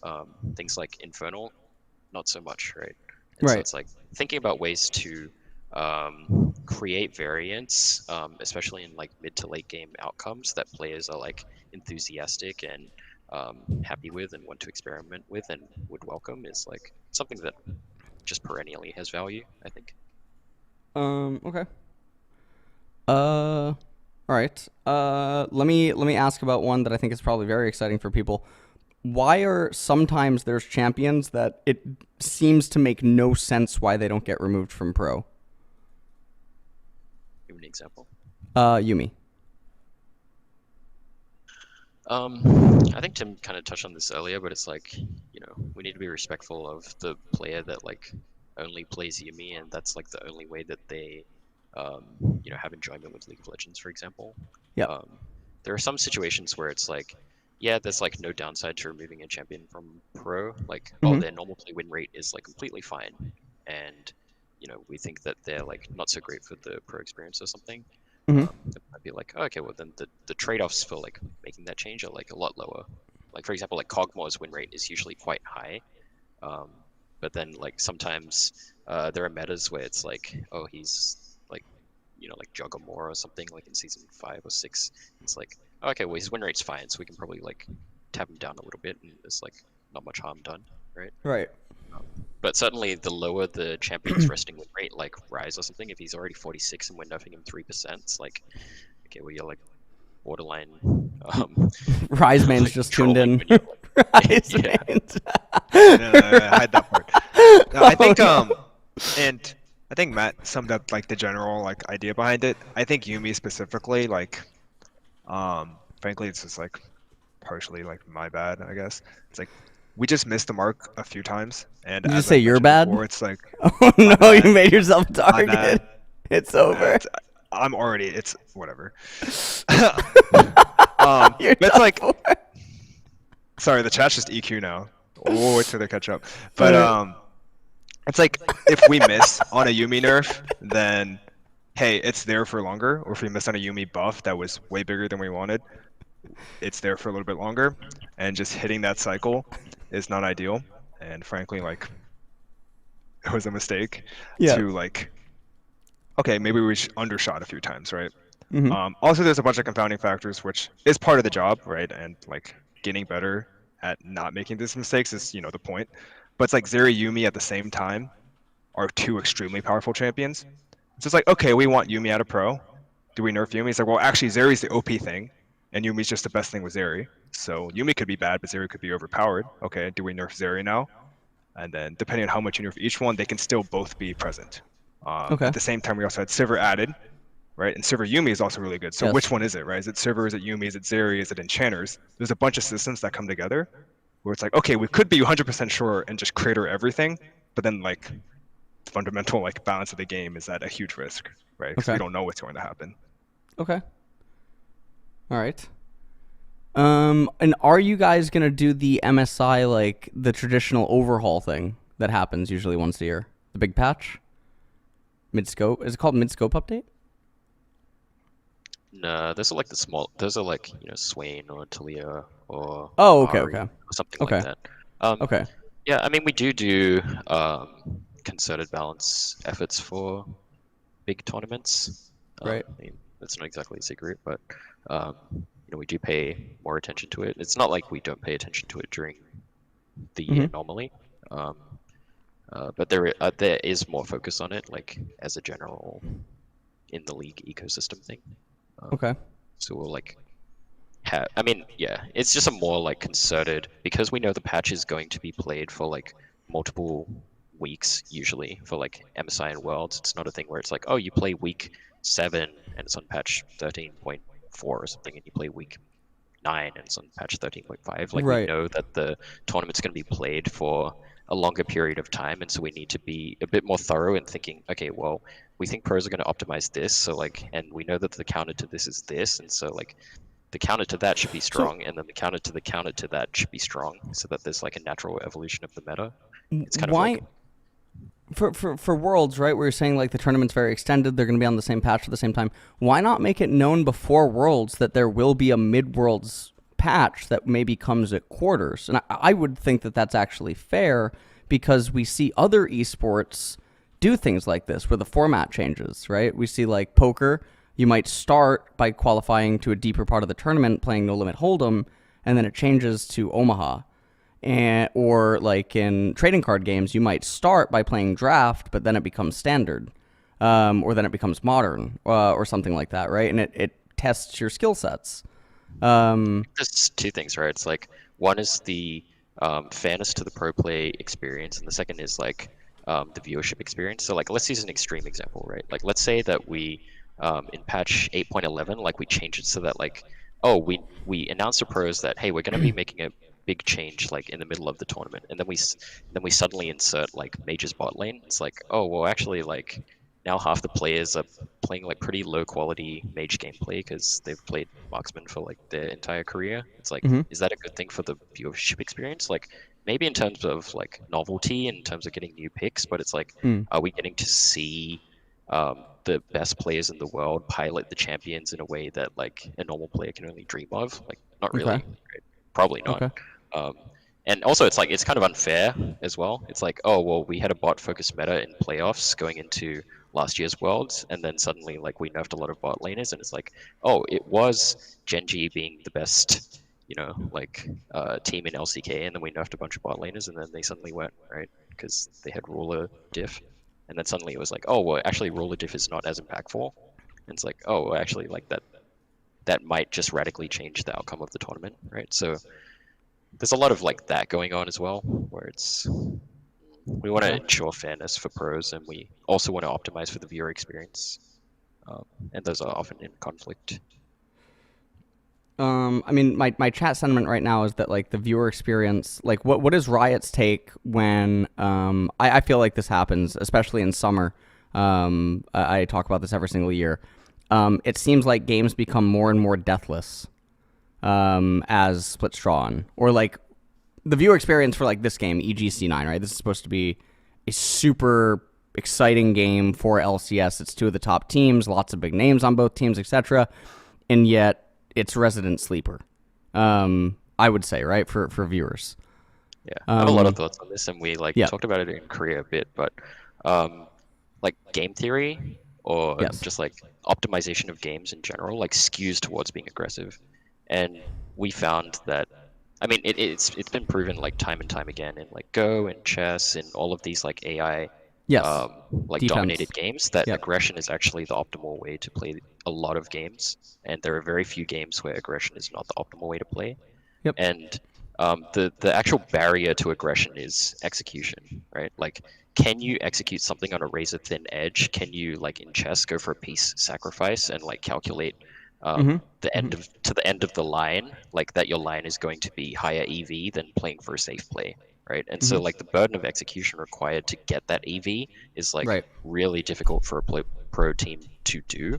And so like Yes. the more variance we add to the meta by like changing champion picks or like changing the way that macro strategy plays out, like the less precise teams are going to be, and the less aggression there is going to be because teams are just not going to be on the same page, frankly. Like if we keep rotating all this stuff, it's like, oh well, like suddenly like Blab is playing first time Kindred while like the bot laner is playing like first time Kog'Maw or something, and it's like okay, well, their synergy and the way that they can execute against like these strategic objectives is just really poor, right? And Mm-hmm. so, in that sense, it's like, okay, well, in that case, like the higher EV thing is to do the safe play or the high EV play, right? Right. Sorry, that was Okay. kind of a rant. No. That's fine. That's fine. I mean, I think it's good. Okay. Are there other things like that I haven't asked about yet that you guys specifically wanted to talk about or touch on? I'm curious on where you think pro play should go. Like, what do you think would be the greatest improvements we could make to the pro play experience? So I don't think more bans does anything. And the way that I've explained this is, let's say that each team right now has, 1, 2, 3, 4, 5 versus 6, 7, 8, 9, 10, and the bans were, 11 through 15 and 16 through 20. All that I think would end up happening with more bans is that, the bans would then be 21 through 25 and 26 through 30. We'd have the same rotation. I don't think that we would actually get more diversity. I think that we would get more moving, pieces to the puzzle. Well, if Lucian's banned, then this ADC comes in, and if Lucian's not banned, then Lucian comes in, etc. Right? So, I think that is that's a problem. That when people raise the more bans argument to me, I think it's been demonstrated time and time again it won't work because of pro players' tendencies. Fearless draft as well, I'm skeptical about because of the way that they do it in China. Is they just bar the champions from being picked the next game, but I think it needs to go further than that. So what they do, I think Fearless Draft in China is different from what me and Cadril did when we tried to do the Iron Man drafting. And what I think would happen in best of 3 regions would be they would come pre-prepared with 3 different team compositions. And then after watching a week of their respective region, they would just copy the same bans and similar team compositions, and the same problem would come again. So I think the only solution maybe would be either an Iron Man draft where all picks and bans carry over throughout the entirety of the best of 3, not it resets on game 3. Or alternatively, Riot at the start of every week. I know that Riot messages pro teams. These are the bugs this week, or this is disabled, this isn't disabled, etc. Riot messages the teams at the very start of each, scrim week or whatever, and says, this is the allowed pool of champions this week. And it's like 60, 70 champions, 80 champions.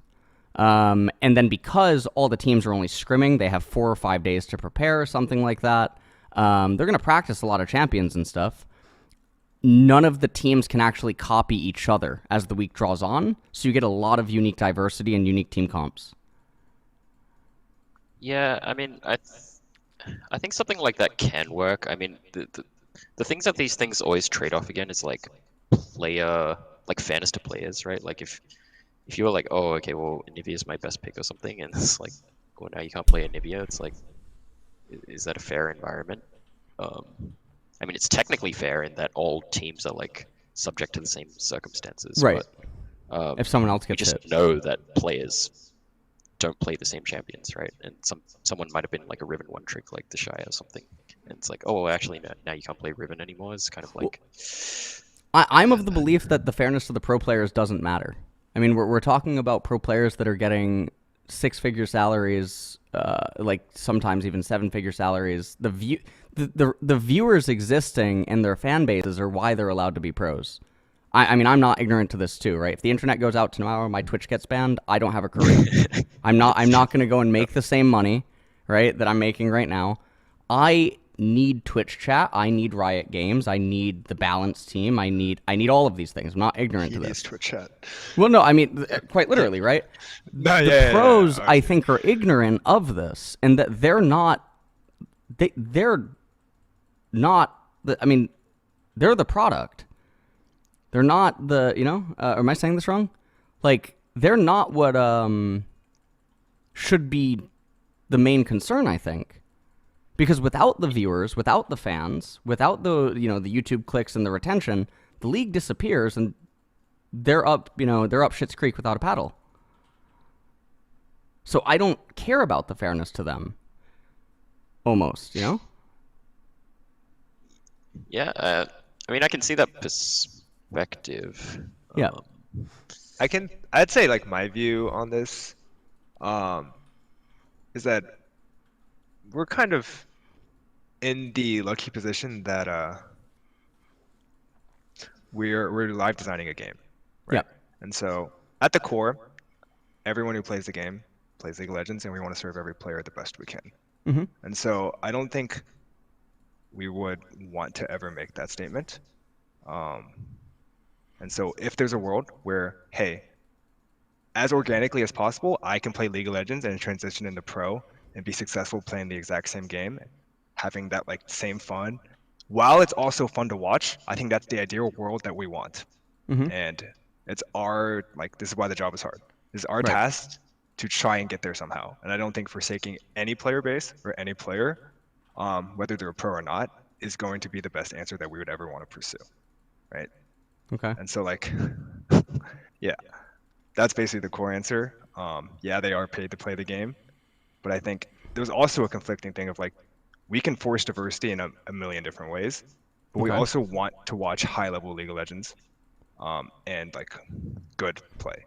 And so So if you're thrown on the stage and you're first time a champion that you had 2 hours of notice as an extreme, you're not going to be watching the best League of Legends. You're going to be kind of watching a solo queue game. this can I just jump in really quick? Yeah, go ahead. So for me, high level League of Legends is going to be different because people are all looking at different things. I would argue that the casual viewer is very dependent on the casters or the co-streamers to narrate what's going on. And because it's something that, like Froxton said earlier, where generally you tend to agree with or believe, the person that you respect and like what they're saying, etc. Not all the time, but a pretty large deal of the time, that you'll follow along with that. And like for me, last year at Worlds, I felt like Freak's play-by-play casting was exceptional, right? I remember making a tweet about it, that it made me feel more hyped watching the games that otherwise would have been stale to me. So when I think we have the emphasis on like the pro players playing their best players, I don't think that's actually what causes the viewers to get as hyped, because I don't think that they can discern the difference the way that high MMR, League of Legends players, pro players, analysts, or like people whose job it is to discern the difference can. I think a lot of that comes down to the casters, the casting team, and the narratives that are built up around the players. Because personally for me, as someone that's hypercritical about League of Legends, I have a lot of fun watching a third league where the players are not, Chovy, Showmaker, Faker, etc. And because I know that they're not, I'm less critical of their errors. And so the gameplay is just more fun because it's more lively. Yeah, I mean, players like a lot of different things, right? Like, players might like really close games, or they might like for example, like last Worlds is like, okay, the meta was like good, but I wouldn't say that was like the main factor of why the tournament itself post playoffs was like excellent, right? Like the meta is like a means to an end, right? It's like the Right. games mostly went to 5 games. There were a lot of comebacks. The My games were played delivery's at here. knife's edge, right? And it's like, oh well, like, is that more important than having, I don't know, like Teemo top or something, like being in the meta? Like, maybe. Unclear. He's gone. No, sorry. My delivery. AFK. I ordered coffee. I'm on a rigorous schedule. Okay, I sleep 4 hours a night. All right, we're good. Oh, so does Matt. I heard Timo. What? Sorry. Oh yeah, no, it's You that's why heard you went. Timo when he came back. Yeah, I was gonna say that's Timo. why Yeah. you went What hiking about at 5 Timo? a.m. Timo. Yeah. I think but I was Timo is saying- competitively viable. That just totally random, but yeah, let's go on. I mean, like through the depth of this conversation, I think, I do think there is like a lot of work to be done. I'm not gonna say like, wow, 20 champions every single year, as chat's saying, is like the ideal, right? I think working toward the spot where we can get more champions in is like very good, and I think sometimes it needs to be like a more forcing function of like, hey, like here's a new rework, here's a new way to play the game, and this is like variance to add, because variance in like most points is like draft, even in gameplay, out of game, can do a lot for the game. But I think what Matt's saying, what he said, I can just repeat the point, is that like the viewership at Worlds, meta was only a portion of it, right? And so there's a point where compromising like how even like plat, gold, masters, and GM players play the game to force diversity has its costs as well. Oh my god, fudge factor though. Fudge factor, dude. Holy moly. No, I was listening. Go ahead. Continue. Oh my lord. I got distracted too much. We all got You're distracted talking by about how the meta is fudge. only like a portion of the Yeah. thing. It's like the narratives, there's the close games, there's the casting, there's the player the player personas themselves. Like there's so many different things that contribute to a player being like, I really enjoy watching esports, right? Um, it's not to say that we can't do more, So because we can always do more. okay, so so what would you want to say to people? Because I think there's a lot of people just in general, like not even just on the stream, right? That would like watch this conversation later or something like that really want to know like what is Riot's confidence on trying to do something? Because again, from my standpoint, it looks like as a co-streamer, as a viewer, I'm doomed for another 6 weeks, right? Before like maybe anything changes. Do you guys feel confident that something is gonna be able to be changed, like before MSI or like even summer, so that we're not experiencing these same problems? Because I feel like we're hitting the peak, right? We're like actually at the peak of repetitiveness in pro play. Yeah, I mean, I'm pretty confident. I mean, the start of the year in terms of like, like ability to deliver patches and things like that was like kind of a bit of a random factor this year.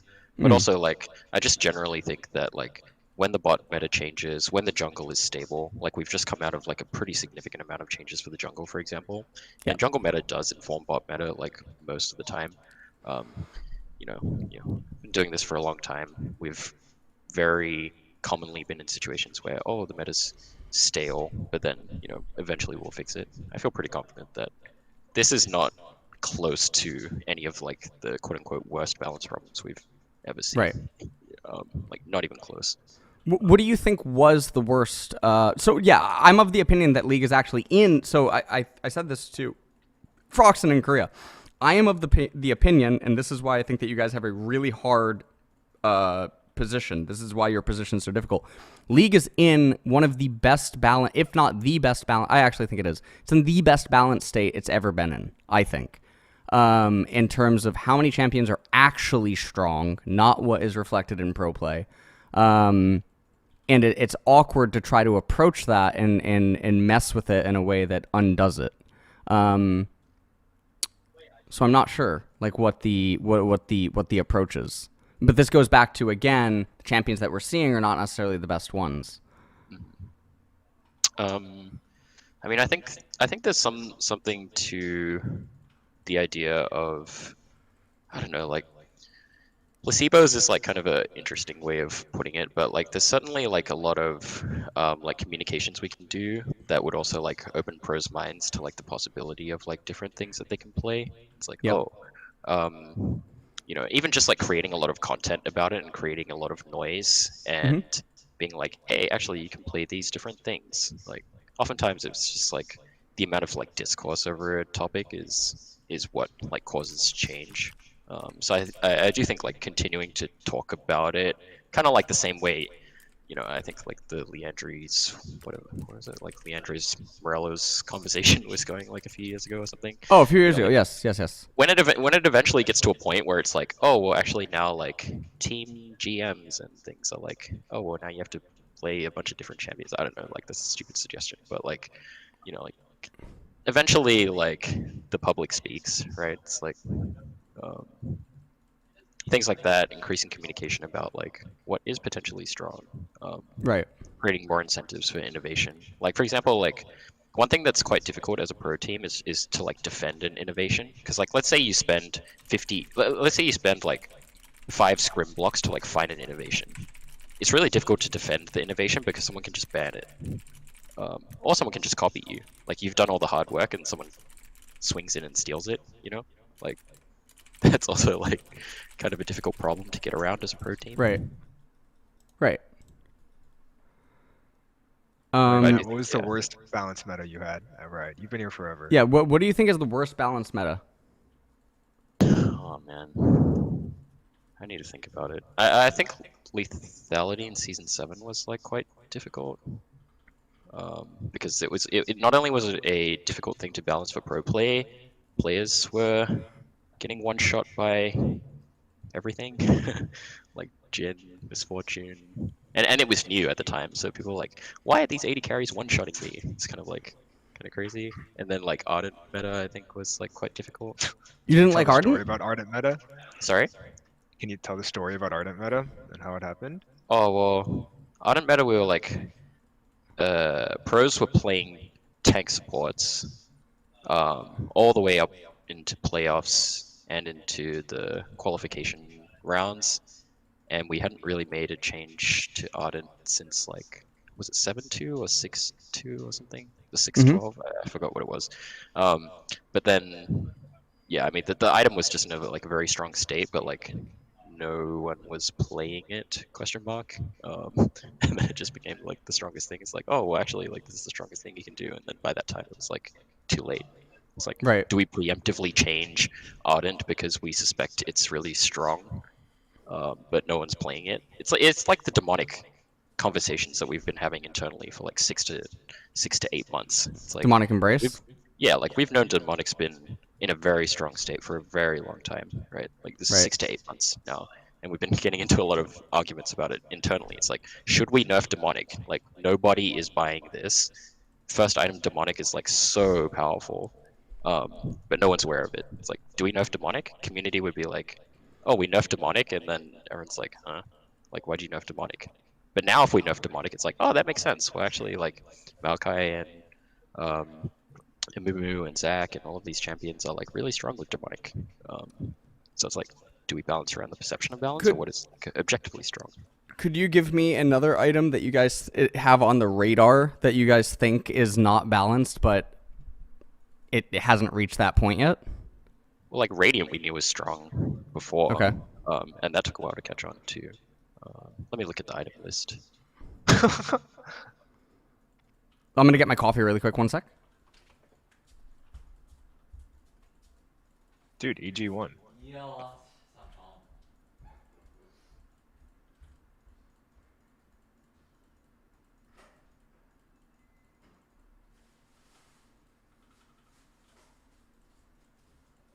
As Froxon pulls up the data, peruses what is the secret OP? He's gonna reveal it right now.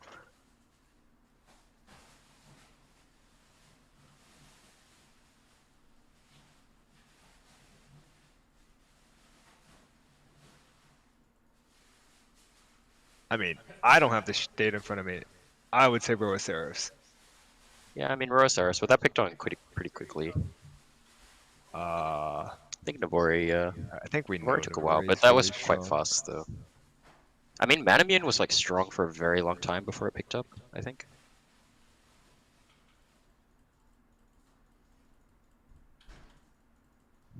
Yeah. Honestly, Radiant would demonic probably is like the still be. biggest one. I mean, demonic is still strong. Match. Okay, I'm back. All right. Oh, Yeah, we were conferring. I think like demonic, like I think Manamune was like very strong for a long time. yeah. We saw that like for example, I remember we did some changes to Zaya Q, and that Yes. was like primarily fueled by Manamune, and that was like Yes. 8 patches before or something, and we're like, this is quite strong. Um, but you know, it took like quite a while to catch on. Yeah. A lot of like champions incidentally using the Manamune proc. I say incidentally quotation marks, but um, And what is the balance on, like, for instance, I know that you guys removed Hextech Gunblade once upon a time because there was only a few champions that used it, and by removing it, you would be able to better balance those champions. yeah, So like Riftmaker is the same exact thing right now, no? not really. I mean, No? Hextech Gunblade was also a point and click slow nuke, and it Yes. inherently gave all those champions Omnivamp, so we wouldn't be able to tune them around like having sustained problems, for example. Like it removes a balance lever for them. And more Mm-hmm. critically, I think for Gunblade in particular, it was like the point and click slow degraded a lot of the champions' gameplay patterns when they were using it. So like Katarina, Akali, I think there was one more that regularly used it. Mordekaiser. Yeah. And it was kind of like, okay, well, Katarina goes in and you're slowed and you can't escape from Death Lotus. Right. It's like gameplay of that is not super high. So it was less about the Omnivamp and more about the point and click slow, and it also like degraded the champion's gameplay combo. Like those are Hmm. normally tuned around like being able to deal like 80% of your health in a full combo, Hmm. and if suddenly the item active like puts you over a threshold, it incurs a lot of like what we call design debt as well, where we're Hmm. unable to make new champions that can get to an 80% burst threshold because they can buy Deathfire Grasp or because Hmm. they can buy a Hextech Gunblade. So it creates a lot of like design debt for champion design as well. Okay. But so the reason that I asked about it compared to Riftmaker is because how many champions build Riftmaker right now? Gwen, It's Kale, Mordekaiser. Mord builds Jack Show.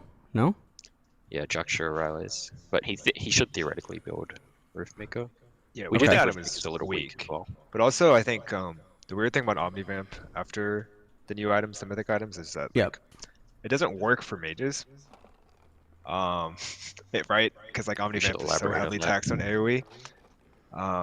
So like the class that would technically like feel theoretically should feel good about buying it, it's actually just not good, right? And so you're spending a bunch of gold on the vamp that isn't equivalent to the gold you're spending. So it's just a dead amount of gold. Whereas like as you've seen it on Kale, it's been in Kog'Maw builds. If you're a memer, you can put it on Vayne. It's like Omnivamp is actually just the best on single target like auto attackers, and I think that narrows the pool even further. Um, and so like beyond it being a weak item, it makes sense that it's super niche. It's probably something we should look at in the future. I think Yeah, the Omnivamp rules are counterintuitive, to yeah. I say the think least. Riftmaker needs a bit of a rift shape remake. Wait, what am I saying? Remake. Rework. Yeah, yeah, yeah. Okay. Okay. Okay. I'm trying to think if there's other stuff. I don't know if you want to take questions from chat, if like any stand out, or is there like other stuff that you want to talk about beforehand? Are there any good questions that you've seen? That I don't flux know. is Chat. Do you insane. guys have any questions? If you guys spot any that you can answer, just feel free to grab it. I don't mind. Buff Timo. How do you read this? It scrolls so Annie and fast. Aesol should be Oh, you're gonna get hotfixed used to it. It's already. practiced. It's practice. Yeah, so Annie and Aesol should be hotfixed already, nerfed. And he's Oh my getting gosh. hot fixed. She's already been hotfixed. Yeah, What happened? during the period of this. Like what happened during the hotfix, or like Yeah. why is she hotfixed? Yeah. What did she get? No, I know. I God, you know. I mean, the queen. All right, but okay. I think there's shield nerfs, undoing some of the shield buffs. Oh, that's still totally fine. Okay, Yeah, she'll she's still still be good. quite strong. Yeah, but this still is gonna be good. not 58% champion in your solo queue Yep. games. Yep. Yep. Okay. I legitimately cannot read this chat. It's Really? I guess I take for granted. You know when you do something so often that it comes natural to you. Yeah. This speed is pretty. This is pretty readable, for me. Well, there's so many oh names my on the Riot goodness. champion balance team. That's because people are not original with names. I'm only reading the like poor questions because those are the ones I see. Did you just say porn? Like poor, like not good. Oh, I thought you questions. said, I'm like, Main wait, questions. what? Oh my lord. I am the Oh, we biggest didn't Roxanne talk fan. about top lane actually. Yeah. Yeah. We can talk about top lane. That was a good question. What are the thoughts on top lane right now? Well, we made a lot of changes that nerfed top lane over season 12. We nerfed TP, Mhm. use for lane phase in particular. We did durability update, which top laners are usually killing squishy champions, so that like negatively impacted them. But then we also made changes in preseason to increase the XP in top lane, which Mhm. I think worked pretty well. Yeah, that was good. It was very good. I think that was very good. It's Like it's top it's kind of a lane. difficult problem because like it's a zero sum thing, right? Like if top lane's stronger, like that usually comes at the cost of bot lane, and if bot lane is stronger, that usually comes at the cost of top lane, and so on. But there's a difference between like the objective power level of the role and the satisfaction of the role. And there Mhm. are things that we can do that can increase the satisfaction without changing the power of the role. Those are ones that we're extremely interested in doing overall because it's just Okay. net benefit to the game holistically and how fun it is. Whereas changes that like sacrifice the enjoyment of one role or the power of one role that come at the cost of another is just like moving the problem around. Mhm. Um, that's a very difficult thing. I think any designer would gladly take any solutions that additively increase the amount of fun in the game for no Okay. cost. But those are hard to Okay. find. Let's see. Uh, Well, what do you think about top lane right now? Me? Yeah. I like it. I think there's a lot of possibilities there that aren't even like explored. Like one of the boot campers living with me, it was 1200 LP on NA. Like he's like playing Aurelion Soul right now in top lane. I think there's a lot of champions in top that we don't see, right? Kasanti everywhere in the meta, he gets annihilated by Ivern. Roaming John at top versus Kasanti. We like there's so many things that can exist in top because of the way that turrets work. Because of comeback gold, comeback bounties, comeback EXP, and it doesn't even begin to get explored. But I think top is my favorite lane because it has the most creativeness inside of it due to the layout of the map. Yeah, makes sense. So Yeah, I mean, I I like top. certainly think like the jungle pathing dominant strategy does impact top lane like pretty significantly. Yeah. But I do agree that there's a lot of space to explore in top lane, especially champion wise. Okay. Let's see. What else? Thoughts on? Have you guys ever considered? No, maybe that's a dumb question. Never mind. Because then it removes solo queue. Never mind. Let's see.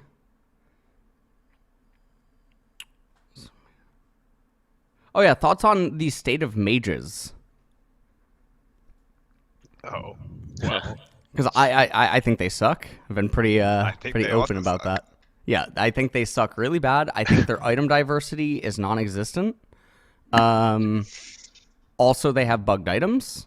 The other thing that I've talked about is that some of their items. So I always talk about this with Zanya's. People don't seem to realize it. Is that Zanya's, you effectively get the power of Zanya's while building into it, but there's very few items in the game like that. So it feels very bad for a mage, or it feels very good depending on when you're building it, right? If you have to build Zanya's second, I think it feels very bad because then you're stuck. If you have Rocket Belt and then you go Zanya's and then you want to build into your third item, let's say that it's like Death Cap, you're stuck needlessly large, and then you get the completion. That's a really long time. But if you build Zanya's third, you can curve into the item and effectively have it and then also finish it, which then it feels really good. Mage items are really bland in that they have all the same build paths with Amp Tome, Ruby, Blasting Wand, needlessly large, etc. And it's only upon the completion of the item do you actually get power. Whereas a lot of other classes, they have a lot of power baked into the recipe items compared to mages. Yeah, generally agree. I think epic item design is something that's pretty underexplored. I would say it's like an extremely challenging design space. It's actually probably more challenging than designing the actual end tier items themselves, because you need to be like very wary of like complexity and like thematic resonance when you're like building these items. So for example, like let's say the epic item is I don't know, like a mini like a stopwatch, for example, right? Like it kind of makes sense that it would build into GA and Zonias and stuff because they're like one-time effects that have like very long cooldowns. But it's like, how do you design a epic item that builds into, I don't know, like I'm just trying to think, like Shadow Flame and that's interesting. That builds into like Shadow Flame and I'm just trying to think, like Void Staff or something, like items that just like don't even seem like remotely related. It's Okay. like you want to be able to, like, that's kind of like why the Zeal item ecosystem like makes some sense, because like, oh well, you build a Zeal item and then it builds into kind of all these things that give like movement, like Phantom Dancer, Rapid Yes. Fire, and that kind of makes sense. But you have to have like the vision of what you want the end tier item like system to look like while you're designing the epic items, which is really difficult. So that's why I personally find designing epic items to be quite difficult. Okay. But Yeah, I it's think it's definitely something that like has a lot of depth and has a lot of interest if we can do it well. Yeah. Okay. All right. That makes sense. yeah. And then okay. Yeah, go ahead. Go ahead. Oh, I was gonna say mages have the additional thing that's really hard to solve, which is like if you were to simplify the mage class, the range mage class, it's like what makes you exciting and unique, and it's like how you cast your spells and how they do damage and how they interact Mhm. with the enemies. The current game of League like has very narrow ways of stat profiles that increase that, right? Right. It's like that are unique to mages, right? So it's basically only ability power, right? Ability haste itself is like shared across every class. And when mages get to cast a lot of spells, fundamentally like from range, the game kind of like becomes unhealthy. And then mana is something that's critically underexplored. So if we were to just make a bunch of mana ratios in the game, like or mana items in the game, Right. there are a bunch of champions that suffer a lot as well. Like Rise would just become critically broken, and then there's other things we have to change. So I think the problem, and we acknowledge this, where like a lot of the mage items kind of just do the same thing because there's only one current stat that helps them um, present their power. Right? All of them just you do more damage, and if you don't do more damage, then what does your champ do when they're buying Right. items? And the thing is, I you have can a make more interesting items, right? Yeah, So, so someone actually said Dustblade Eclipse, Prowler's Call, Yumu's, and Axiom all build out of the exact same components. I do think that's really bland. Yeah, I agree. I mean, like, but like, thinking of it abstractly, right? It's like, okay, let's say you make an interesting epic item. Yeah. It needs to have an effect that also still persists to the end item because, or at least feel like kind of close. Because, for example, like, let's say you had an epic item which was like, collect one takedown from every enemy champion, and then it Hmm. turns into Shadow Flame. It's like, that's really weird. Like Right. it's really hard to discover what that does. And so it's like, oh, okay, well, it probably needs some kind of like bounty collection mechanic on the end item, and then that kind of like constrains your design space because now all of those items that it builds into kind of need a I mean, bounty collection mechanic. But I do think like, yeah, there are certainly like less extreme examples, like Hextech Alternator, for example, like builds yeah. into Harvester, and it's close enough to Shadow Flame dealing magic pen that I was just kind of like, okay, well, it seems somewhat reasonable that this builds into Shadow Flame, even though Shadow Flame doesn't really have a bonus damage proc on it, you know? Okay. So chat probably wants me to talk about this anti-heal.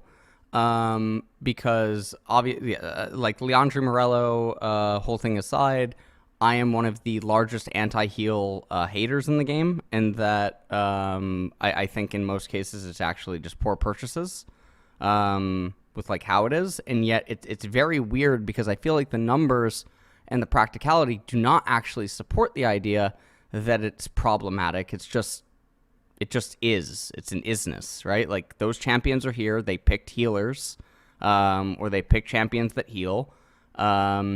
And then sure, you have to build anti-heal, etc. But I don't think it's as game morphing as people make it out to be.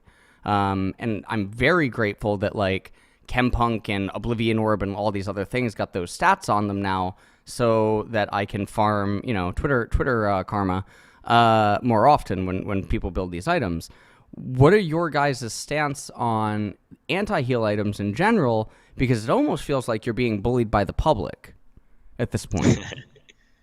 I have some initial thoughts, and then Tim can talk to specifics because he's worked a lot in this space. Anti-heal is basically, in Magic, they call them like hoses, right? It's Mm-hmm. basically a meta tool that designers use to ensure that no particular strategy becomes too powerful. Mm-hmm. Um, and so it's really like, quote unquote, a last resort. It's like a emergency valve. It's to Right. stop team compositions like Soraka plus Mundo plus insert three more healers, like becoming meta dominant. I don't know if you remember back in like season 7 or 8, there was like the Giga Shield meta with like Ivern um, and then we're like, oh man, we don't have a I hoser mean, to stop Giga Shield meta, right? Like, and so it was just like, oh, that was like the most powerful thing you could do, and you just stack them all. So it's like realistically, C9 versus this is like CG. a hoser or an escape valve to like prevent that. But Tim can talk to specifics. Ivern Let me Sona. run to the toilet. Yeah, wait, no problem. No problem. he's just abandoning me. I haven't done that much work on Grievous Wounds. I don't. Okay. Well, you know, Yeah. on the spot here, Grievous Wounds. I mean, I think, yeah, it's really tough because the ideal world probably doesn't have Grievous runes, but the ideal world also has champions that have diminishing returns on stacking heals and shields. Yes. Um, so I think which one within resources we can get to probably ended up being Grievous wounds. I think we've tried to have lighter Grievous wounds after durability update. I think we uh, found that like it's very hard to have a component that doesn't really counter Grievous Hmm. wounds and forces you to build the full item. Okay. Um, I'm gonna go on a personal take is that I've talked with Matt about, where it's like I think Grievous runes being accessible on every single class is okay, and it probably feels the best for the player. Um, but the feels bad case is when it becomes an optimality on a certain class. Hmm. And I think it has a lot of taxes on itemization and fantasy. And so, like, the worst Okay. case scenario that we saw last season was like, okay, the support has Putrefier. They're the easiest class to comply to the most people at the highest value. Hmm. So suddenly that class is now expected to buy it every single game. And if you don't buy it, you're the troll. And so there's a ton Right. of pressure without like beyond the gameplay of like meta systems putting pressure on you and making your game less fun, beyond even like putting the anti-heal on people. Hmm. And so I think that's a tax that we also have to consider when we make these items. It's like we have that era of what like was a while ago. I'm not good with years. Where like Morelos Why? was like a must buy on champions, right? Why not make like an elixir? Like if why not make an elixir that literally prevents healing? So it costs a lot of money, right? 500 gold is no slouch. It's a one-time consumable. And when this champion deals damage to a champion, that champion is incapable of healing for 2.5 seconds. It's a big Uh, trade-off. I just got here. I Wait, think that's the pitch for an item. that's Yeah, it for was a an pitch for an elixir. item. I think so there's a bigger thing here about like items and elixirs and like guidelines of like what we as like Riot want to do for them. Right. And I think those big warping effects where you completely counter a champion, um, we like this like it is a champion first game, and so we want to keep them on the champion level of Hmm. such like powerful and unique effects. This is like kind of why Stridebaker was shortened so much. It's like that level of a dash and slow is pattern warping and starts defining characters. And then so if you get too far, and something we've encountered a lot, which is you're playing a vessel that carries items to your face, Right. right? Rather than like playing the champion that you picked in champ select. And that Hmm. also has a frustration thing, right? Because you can't ban items, right? You can ban champions. So when Hmm. items start dominating the system, then the game doesn't feel as diverse and doesn't feel like you have Right. as many like choices to counteract them. Did you talk about a design debt, Tim? What's signed at? No, Yeah, I did no. not touch on it. Okay, well, there's also like one of the reasons why we don't like super strong anti-heal things is because it creates a lot of champion design debt. Like Mundo's ultimate needs to be designed around being able to play through this completely cut your healing. And like, Right. let's say for example, like Mundo's power budget is like 50% in healing. It's Okay. not, but like let's say it was, right? Yeah. And then another champion that like heals but like doesn't heal as much as Mundo, let's say like Sona or something, Right. is like 25% power budget in healing. Realistically, if the item is tuned around like countering Mundo or it's powerful enough to counter Mundo, like Mundo would need to have his power budget redistributed into Hmm. something else because like Hmm. every game Mundo would like kind of just get deleted as a champion if you bought this elixir against him. And Okay. so it's like um, that like decreases the like strategic value of having Mundo in the game, and it decreases like the interest of having Mundo, and like kind of like makes that fantasy like not really function in a way that like feels pretty cripplingly bad for the Mundo player. And so that's kind of why I think the model that you're proposing can work, but it's like Hmm. it's a very extreme. It's an extreme counter situation, which I think Tim's point is pretty salient, which is like counters on the item level need to be you can't ban items, and so it's kind Right. of like Right. Right. uh, Right. Okay. we generally prefer items to be not so hard countery in that respect. Whereas like Okay. something interesting like oh Kled counters Aatrox or something, right? Or Kled has Right. Grievous thing against Aatrox. Like it's like oh hey we're planning to play Aatrox, so like let's ban Kled or something. Like let's Okay. say like Kled was actually like the best case counter to Aatrox, then that's something that's like strategically interesting, but Aatrox being counted by Kled purchasing by any given champion purchasing an elixir is like can be difficult to balance Okay. around. Might be quite unsatisfying. And one question that some people are asking is why not make the patches big again? There's a few schools of thought. I think like we've had periods of time where players like you're patching too much and the patches are too big. And then we've had periods of time where it's like the patches are too small. So we try and do bigger patches during preseason. I think we've created this like expectation around hey, preseason is going to be like a bigger patch in general, and then the other patches are going to be a bit smaller. We were experimenting with this like big patch, small patch thing for a while during like season 9, season 10. I don't think players were able to really reap the benefits of it. Like, Could always we were like, test it again, no? Alternate, we big could, patch, small we patch. could. Wait, just for what is in your opinion, or I guess chat's opinion, a big patch versus a small patch? Because you're probably Let me hold on. Let me dig. What was a big patch? It was a massive patch. XYZ9 big. this is when patch. chat comes out. Yeah, 1210 was an average sized patch. Yeah, the biggest patch we Well, did was 12, 1210 12, and 12. 1211. Yeah. 1212 lol patch notes. Patch notes 1212. Let's see, is this one huge? This one's big. This is a whale. Whale. Yeah, this one's huge. Like this was fun to me. So I joined League in season 4, and every 2 weeks when the patch notes used to come out and stuff, I used to be so excited because the patches were so big. It felt like opening like new cards. You know what I mean? Like, oh man, what's gonna happen this time?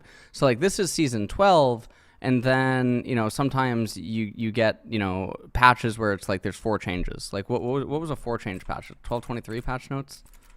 1223. Like super That'd small. be preseason, right? Oh no, that was preseason. 22 maybe. That was also preseason. 22, no.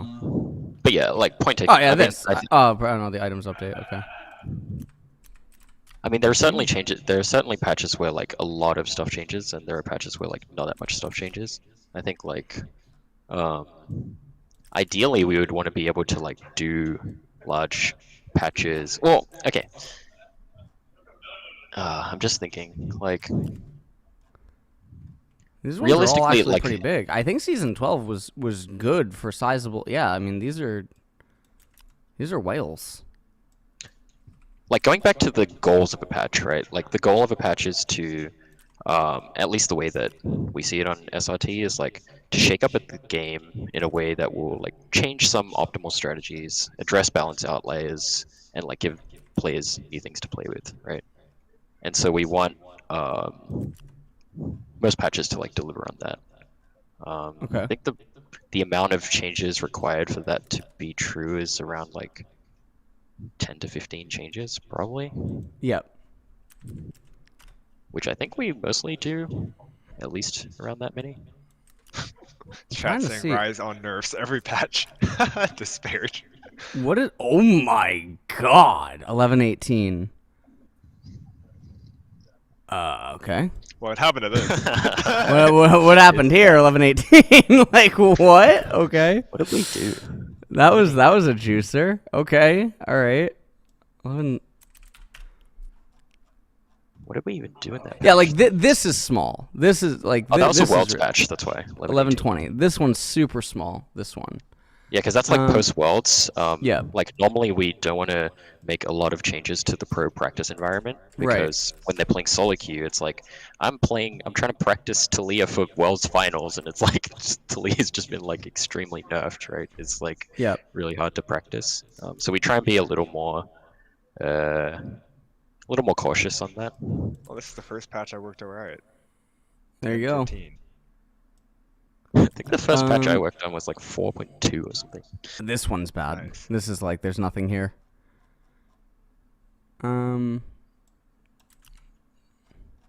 Honestly, Oh, this okay, all right. So season 10 seemed to be where it was really slow. This is where there's like 7 to 8 changes a patch. We might have had a really large preseason that year, did we? Was item that the update item year, right? overhaul? That was Oh my, so little. Yeah. elemental terrain. Season 10 was a rough time. And that was season 9, wasn't it? Elemental terrain. I wasn't here. I think it was season 9. Okay. All right. But yeah, no, I okay. think like big patches could definitely be. It's okay. Flox did balance in season 10, so you can ask Flox Okay. why he didn't do more. Okay. I'll just throw him under the bus. He's not even at his desk right now, Okay. so I can say whatever I want about him. Oh, season 10 is also COVID. True. Okay. All right.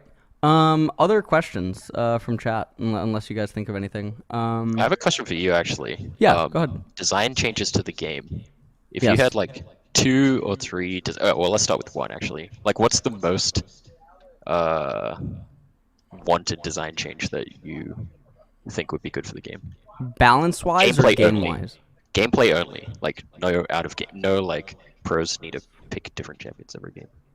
Gameplay only. So like only like champions and items and stuff. Champions, items, map, runes, anything in game. So okay, so I should preface this, and I think Froxton, I think you know this from the talk on the hike. I am a very big fan of imbalance versus imbalance, like coming from StarCraft. And so, what's fun to me is chaos and like living on the fine line. So like I think there's too much vision, in the game. With like wards and control wards, but I know that you guys already made a decision to stray away from that because you want early game ganks to be less, and you want like players to be safer. However, I do think that we've seen evolution in players across all skill brackets where if enemy has Syndra Elise, you're not seeing mid laners automatically take cleanse anymore. The average level of league has improved. Like where people understand laning, they don't just die to every Elise gank. Whereas before, it was forced, right? You had to take cleanse, or against Rise, you had to take cleanse against Rise, or you just die. I think vision is a really big one for me. I think there's too much vision in the game, and I think it would make it more exciting, like as a viewer, but also playing. If there's less vision, you're having to constantly think more about what's going on. Other balance thing.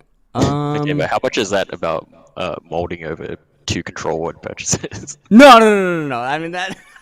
No, the LCK has a special place. Like, it's not that, you know. Okay, so vision is probably one, and then,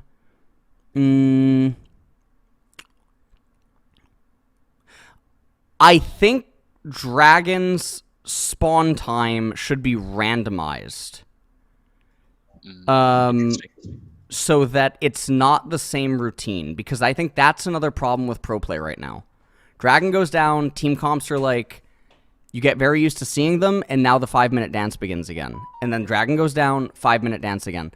I think if Dragon alerted both teams like a minute before it was going to spawn, or maybe 90 seconds, but that it has a randomized spawn of 2 minutes to 6 minutes, or something, you know, like it could spawn anytime between 2 and 6 minutes. I think that's cool. But also, I think that's really fair for maybe the losing end of the Dragon team, where maybe they lost the Dragon fight because the other team was spiked, but then the other team catches up, the Dragon RNG'd, it spawned 2 minutes after it was just taken, and now that team's on even footing. You know, I think like dynamics like that could happen. I think that would be very fun.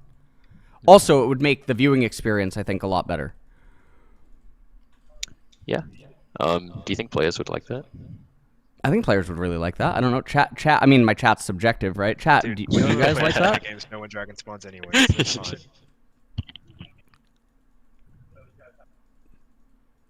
Everyone's saying they're all haters. They're all haters, man. They're all haters. I mean, all right. We got a lot of yeses now. It's fine. Yeah. I think that would be cool. I pitch Frox on random RNG ideas a lot too. Yeah. He wants Yeah. to I'm all down for variants. No, that was a joke. You can't put that out. Right. Yeah, whenever my example of a bad idea is letting minions crit, and that's to get everyone to quit the game. What about a different monster that's not just Baron? Yeah, I think we've seen with elemental drakes that like having different objectives is like pretty interesting. Yeah. Like if there was like three, if there's like Baron and maybe like fucking Alawi's Kraken, isn't that like a god in Runeterra? Right, it is, right? It's a god in Runeterra, or Borgamos or whatever. Boring. You playing MTG or what? No. Alawi's Kraken god. It's Nagaka Boris or something. Oh, Nagaka okay. So Boris. all right. So like, so you could have Baron, you could have Nakamura, not whatever it is. Alawi's Kraken god, and then Violmaw. Yeah, I do think that would be cool. Yeah, something like that would be nice. Yeah. Yeah, I think like objectives has a lot of space to be fun and interesting. Yeah. Like people like elemental dragons, I think. No, I And- think that yeah. Yep. Yeah, what if there's like an elemental rift herald? That'd be cool. That's from the Elemental void. Rift Herald. Dark Enemy rift herald and light Yeah. rift herald. Oh my god. Yeah, I think ways to win the game has a lot of room to be explored and expanded upon. So, adding objectives, varying objectives. I think. Who was it that gave me the idea, right? Just like, oh yeah, you build a ballista in the I- enemy jungle, and when you build the ballista, you shoot their nexus and it blows it up. And I'm like, what? But that was one of the pitches we had at some point. A one hit KO on the Nexus. Yeah, you build the ballista, and then you shoot their nexus. Oh, And each alternate time you win shoot a cons. Nexus, Yeah, I just messaged Froxen about alternate win cons. There you go. There you go. See? yeah, or you know, if you play Legend of Runeterra, Rise in that game, he collects the Infinity Stones and then snaps and then blows up the Nexus. That's an See? advisory work, actually. Alternate win cons. I think alternate win cons. Yes, they only capture a small percent of people, but I think they're so fun. But I understand what Froxen said to me in private about like difficulty in designing them. It's more like burden of knowledge for opponents. It's like it's so hard to understand. We actually like tested something like this in like season 6 preseason or something, where it's like you had to assemble Exodia basically. Like you had to do all these mini quests. So it's like, oh, steal enemy red buff, steal like take a Baron, like get a triple kill or something like. I forgot what it was exactly, but it was just like it's really weird for the enemy team to play around. Like they had to keep so many things. They had to track so many different things like going on. Like not only like playing League of Legends, but also being like, oh, how close is this person to like succeeding on their win con? It's like kind of it's really difficult for players to keep track of that. And also like I think the satisfaction of like playing a combo deck in Magic or something. It's like I drew my 4 combo pieces, you lose, and it's like, oh, okay, I guess I lost. It's kind of like maybe not so satisfying, but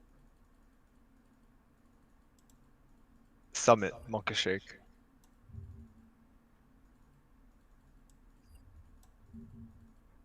he's frozen. No, he's not frozen. He's looking at a. We're talking about burden of knowledge. We got Gnosis' passive, and then we have Action. Okay, but like, What do we mean burden of knowledge? I mean, like August always uses this argument with Jin passive, right? Where it's like Jin's passive is like 1,000 words or something, but really it's like shoots a gun 4 times and reloads. Right? Oh, Yeah, no. I mean, I think you can make a mechanic that is 2,000 words long, but when you play it, it's very understandable, Yes. and you just know what's going on playing against it. So Okay. that should be the goal for most designs. I'm gonna be honest, I still haven't read Auction's E yet. I started when he released, and it's still going. So, Okay. but you kind of Alright. use the ability and you figure it out. So Hmm. don't worry, I make fun about August for Belveth, the R. So I don't know. Let me actually just write this in chat. Can I ask about this?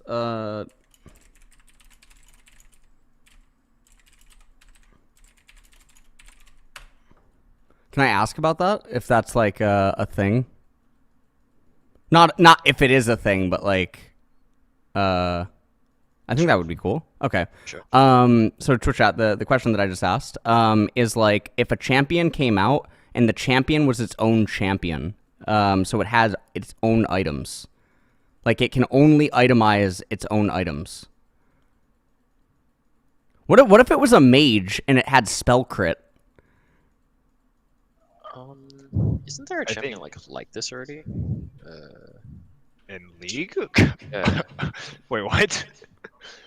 No, like Victor used to do something like this. For Victor, example. well, Victor only had one Um, item, and he would just keep purchasing the item. But I'm talking about like, imagine a champion that has like, I don't know, 12 of his own items or something, yeah, and he this can is like only old build his one, own items. super old one, right?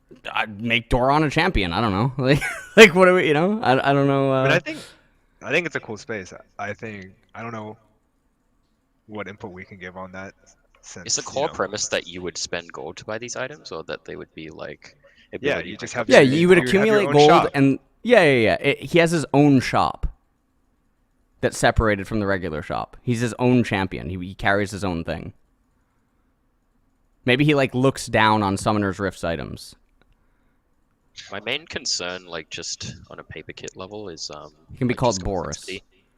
I mean, complexity and burden of knowledge is just might be insurmountable for that. It's kind of like players trying to understand what Aphelios does, for example. It's like the outputs need to be satisfying, but they need to Yeah, follow like some coherent theme, right? And yeah, so it's like, oh, okay, well, Aphelios is probably as close to this as we've gotten. Like, I think yeah. players have learnt generally what Aphelios does, like, oh, red heals, and like, but that was like the main difficulty in designing Aphelios, I think, Mm, overall. Like, not only that the outputs and inputs were satisfying for the Aphelios player, but also that the right. opponent could understand what was going on and not like group to get like exploded by a blue R, for example. Um, so there's, yeah, I mean, burden of knowledge aside, though, I think it's like quite an interesting concept. What did someone just do? This actually prompts me to ask a question that I am curious about. And this is like it goes back to the question that you had for me. Is there anything I'd like to see in like the game or something? I would really like to see some sort of, like a super item that its cost is Oh, so the golden spatula, ridiculous. Huh? the golden spatula. Oh, did you play Nexus Blitz? No, no, no, no. Like an item that is literally 5,000 gold, and you literally have to pool all your gold in order to get it, or something. You know what I mean? So you're so weak until you get it. Yeah, this is like Divine Rapier from Dota 2. I mean, Something like that's that would but be like you're only spending excess gold for. Yeah. I think August put this item in Nexus Blitz, and I think what he found, granted Nexus Blitz is a different game, is that it actually, for the vast majority of players, was not that exciting to do. okay. Um, because if it's meant to like power trophy for like most of the game, it's like, is that an experience you want to opt into for the average game? Whereas like Right. if it's framed as oh, I can spend 4K gold on this item after I've capped items or like 3 items. I think actually that's pretty compelling. Mm-hmm. Um, but you know, there's a lot of things in the item system we need to work on. But I, Okay. I agree. Like, yeah, late game things are very unexplored. We've had like what the same elixirs for how many years now? That's the Right. only Right. avenue Right. of like spiking power or like Right. troughing power. So I can think of like 2 or 3 ways that that item design can work. The Yeah. the naive interpretation of it, I think, doesn't work for the reasons Tim said, which is power troughing yourself for that long and then auto winning when you complete it is generally a pretty unsatisfying experience for everyone involved. Mm-hmm. It's kind of like when Kale is exceptionally indexed into level 16. It's like, Right. oh well, she's spending 40 minutes in the game, like playing a very unsatisfying game, and then at level 16 she automatically wins, and there's not much you can do about it. That's kind of Yeah. why we've like flattened her power curve over time. But there are versions of that item that I think could work. So like one example is um, the item has like mini quests that you go on and that are satisfying and like have like little win conditions associated with them. So it's like, oh well, like maybe you need to assemble bounty hunter once or something, Mm-hmm. and then, or maybe it's like um, you complete a full build and then now you can combine it or something and create a mega item and get an additional 3 slots back or something. Like Oh, that'd be yeah. That'd be versions okay. like that could That'd be pretty work. big. Yeah, that'd Yeah, be but I pretty think big. the naive interpretation of it is kind of like dead on Yeah. arrival for me. Okay. Um, what about a champion that could permanently destroy terrain? Cool. Okay. Permanently is so like the reason why destroying terrain is interesting is because it creates variance, right? Yeah. We found that permanently destroying terrain was like too much of a mind share for players to play around. Okay. It resulted in situations that were just like really weird. Like, oh, now this person just randomly got to escape through the back of the dragon pit. Or it's like you could make a mistake and be like, oh, damn, why did I open that wall? Kind of situation. Right. Like Right. I had a Right. version of Summoner's Rift Evolved, like when we did the elemental terrains, where the back of the pit was open, and every time you killed the dragon, like something different happened. So like after you killed the Okay. first dragon, the dragon would go and crystallize itself and block off that path, Mm-hmm. and so like it would change. And when we were playtesting it, it was just like, man, like I don't really understand what the state of the map is at any given time.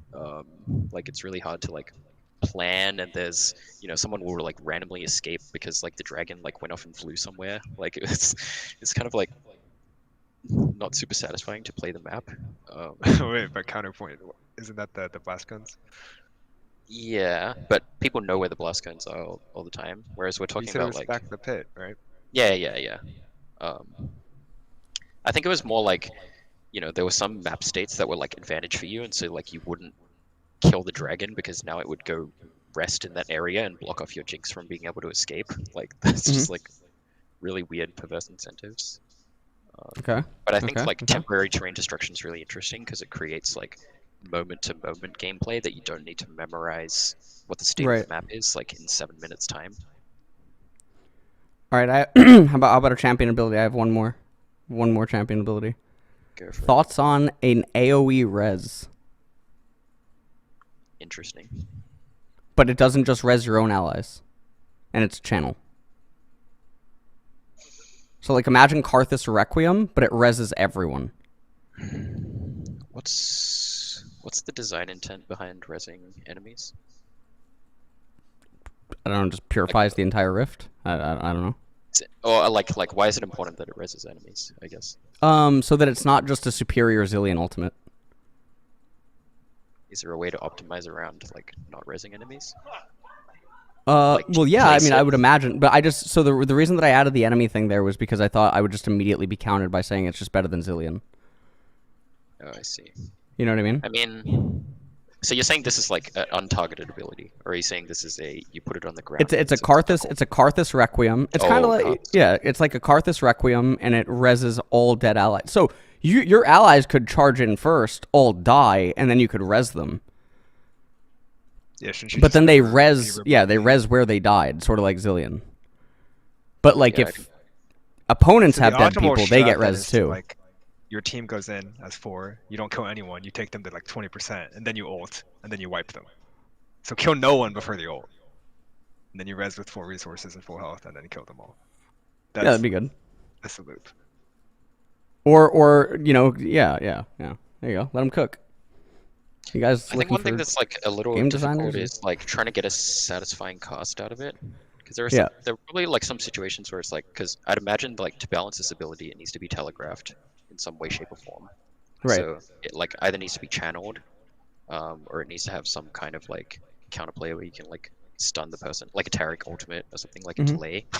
And I think what ends up happening with abilities like that is it leads to a lot of like imagine if Kindred ult had a delay. Mm-hmm.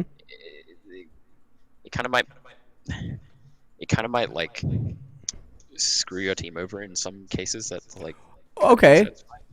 What if a champion could place a graveyard? yeah. You know how that's- like that's in more WoW Battlegrounds, like there's the graveyard where you res from. Yep. Like What if declaring a it- space seems like much more reasonable to me because it's Yeah, like, yeah. you're less So likely yeah. to be in situations where you just screw your team over by making There you a go, bad Yorick path. remake. Yeah, Yorick just places the graveyard right outside of Baron. You just have a Baron fight, like. I think it's Oh, my interesting. Rework. It's interesting. Yeah. Okay. There you go. Yeah, but what do you think about the fact that you control your teammates with the revive Karthus ult? I'm just asking the questions now. You do I think control the about it? teammate. Yeah, You it's like, can would we ever? control. Would we? I mean, I guess this is like not really a real statement. Well, you control your team with Kindred ult, right? Yeah, but Well, like, by say your not- team aces Oh, the enemy why team, is and there you just start not a channeling your mind ult. control ability? That's like a skill shot. Why is there not That's a for one not a shot ult, ability? right? but just like less No, precise. like a true mind control. Like it's a skill shot, and if you land it, your character becomes stunned and channeled, and then you take over the opponent's champion for like 5 seconds. You literally control their character. You literally int them. Yes, you blow their flash. You blow their flash. You cast their ult. You hit What's their that magic card teammates. called? It's like Mindslaver or something.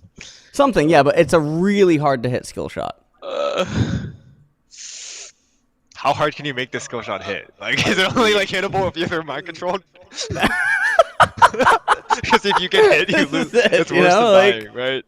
This is make it a void monster, like or creature. Like this is It's it. like not only am I dead, I've blown my flash, I've blown all my ults, I've sold 6 of my items. Like, You hit the enemy Karthus, and then you emote thumbs up, and then press R. Like Yeah.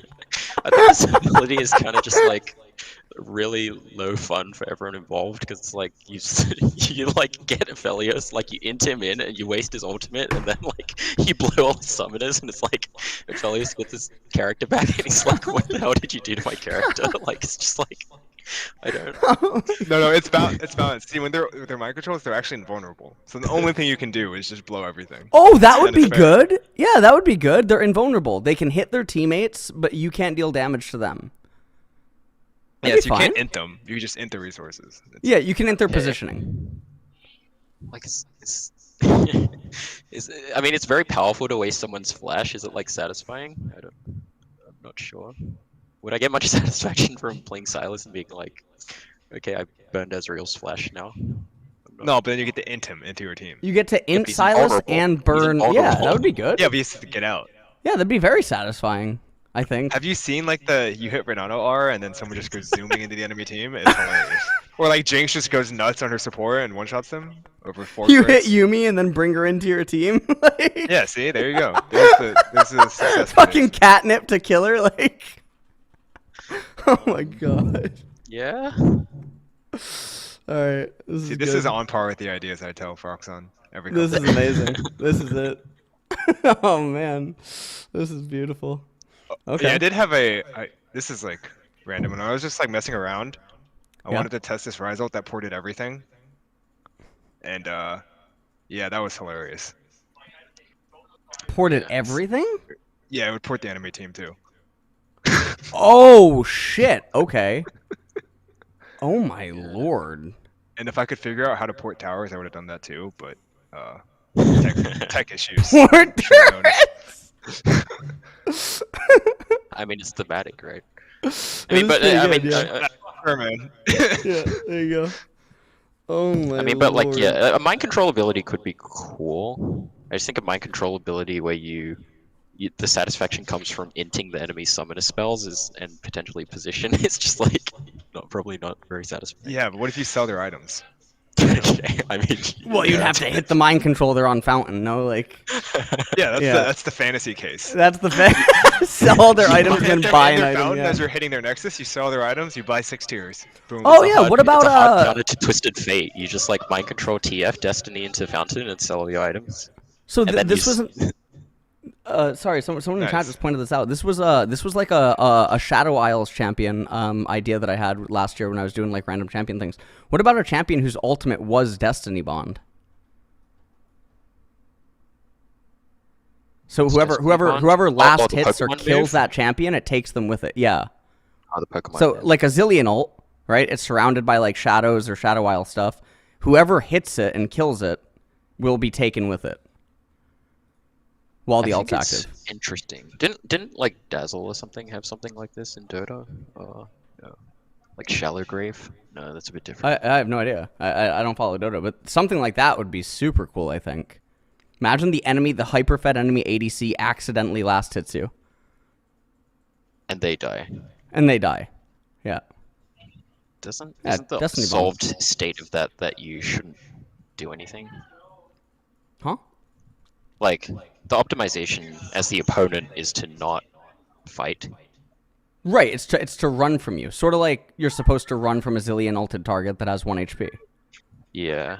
Yeah, same And concept. you're like wasting the power budget by just avoiding Yeah. it. Yeah. It's pretty good, Yeah, I think. I mean it can work. Yeah, as a shadow I priest think it's support or something. it's the same concept as Zillion ult. It's like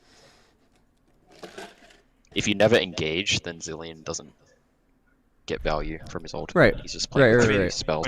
but he's ulted on a person that does damage, right? So there's like, I think the True. mechanics that have like the only play or slash like most of the time that's just run away and don't interact is like kind of rough because when they stack on each other, like say you're an ADC and Gwen drops W, your play is Right. don't interact, run away. If there's a lot of those, you're just like I'm never playing the game. And so probably out of that one, it's like, oh, Rammus has this exact same thing on his W. Don't hit him, but he has a way to like force variance in the fight of like, Mm-hmm. oh, I can force when I get onto you, you actually have to hit me. Or if Right. like the Zillion ulted person is killing you, you kind of have to kill them, right? Right. So if we see something like that on this one, it's definitely a cool like paradigm. Yeah. So Yeah, I think it works when there's to Tim's point, it works when there's like one off of them. When you get into like Gwen plus Xin plus Zillion meta like at once, then it can get kind of overwhelming because it's like, Yeah. okay, well, there's no good option outside of run. Okay. All right. Yeah, I can't think of anything else so far. I think this is good. Is there TL anything didn't else for lose you to guys? Dignitas. Huh? TL did not lose to Dignitas. TL didn't lose to Dig. Dig is definitely very special. Um. Oh! I'd actually like to see this. Someone did just bring it up. I would like to see shadow champions, and so what I mean by that is, I think that I think it would be interesting in pro play if teams could draft the same champion. Two Like Shens. game 5. No, not blind pick. Just literally like draft the same champion, Oh, and doesn't it has that a different just- hue. Does that optimize to the drafts being mirrored more often than not? It might, but I think that's interesting. I mean, if we're like, if it's an exact 5v5, that's probably interesting.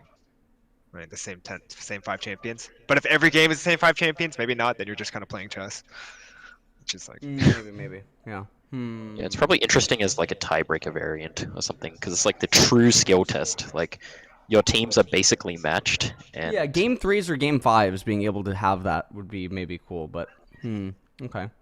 yeah, I mean, wasn't that the idea behind like blind pick game 5 LCK? Yeah, it was. Yep. Um, Is there anything else?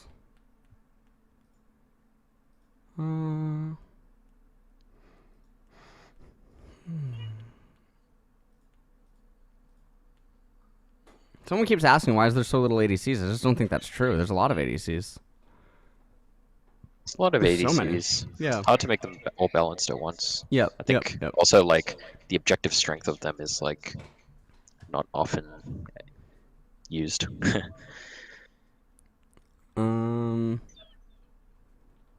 yeah, the ADC role is itself kind of a trap to design for, right? Yeah. Because they all need to do the same objective, and we've seen when they do alternate objectives, unless it's a very special champion like Jhin, it's usually just not that popular. Like people don't want to play mages bot, people don't want to play tanks as the carry, right? So Yeah, Oh, that what is an about, interesting observation. What about a champion? What about a champion, not an item, that would apply an effect that is opposite from grievous wounds, but it makes it so when this target tries to heal, instead they're hurt for the same amount. Like it poisons the blood. You know what I mean? Needs to be pretty clearly telegraphed. I think one unfortunate thing is that like a bunch of champions just heal on account of existing. Yeah. So it's like whereas They some die. champions like whereas some champions like have a choice about whether to heal or not. So for some champions the gameplay exists and some champions it doesn't. Okay. So it's like, oh well, I debuffed Mundo and now like he just kills himself. It's like Right. it's kind of hard to design that mechanic to fulfill its intended purpose, which is Right. to cut healing. man, I remember in protest when I made a mage item that you marked somebody and then you copied all their healing for like 10 seconds. Oh yeah. And so you get to play any mage and you just mark some like fighter champion, you become a tank. It was great. That was not the intended Amazing. output of the item, but it was very funny. You link the healing, so you mark their Olaf and you just go to full. Yeah, it's like Spirit Link. Hmm. Hmm. Spirit Link is a cool concept, though. I will Yes. say. Um. Hmm.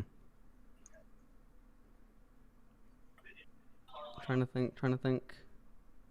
What have we not talked about? Oh, what about new summoner spells? I think new summoner spells can have value. I think one thing that's interesting about summoner spells is that like it is valuable that they're simple, and so in that sense, like the design space for them is kind of constrained in a way. Right. Right. So it's like the more complex a summoner spell is, uh, like you have flash, which is like move to a space, and so it's just like I don't know. Like we can make complex summoner spells, and we have tried to make complex summoner spells in the past, and it's just like it makes it hard to like reason about when you would want to take them versus not. Like the more Mm-hmm. complex they are, the more niche the use case is usually. Right. Okay.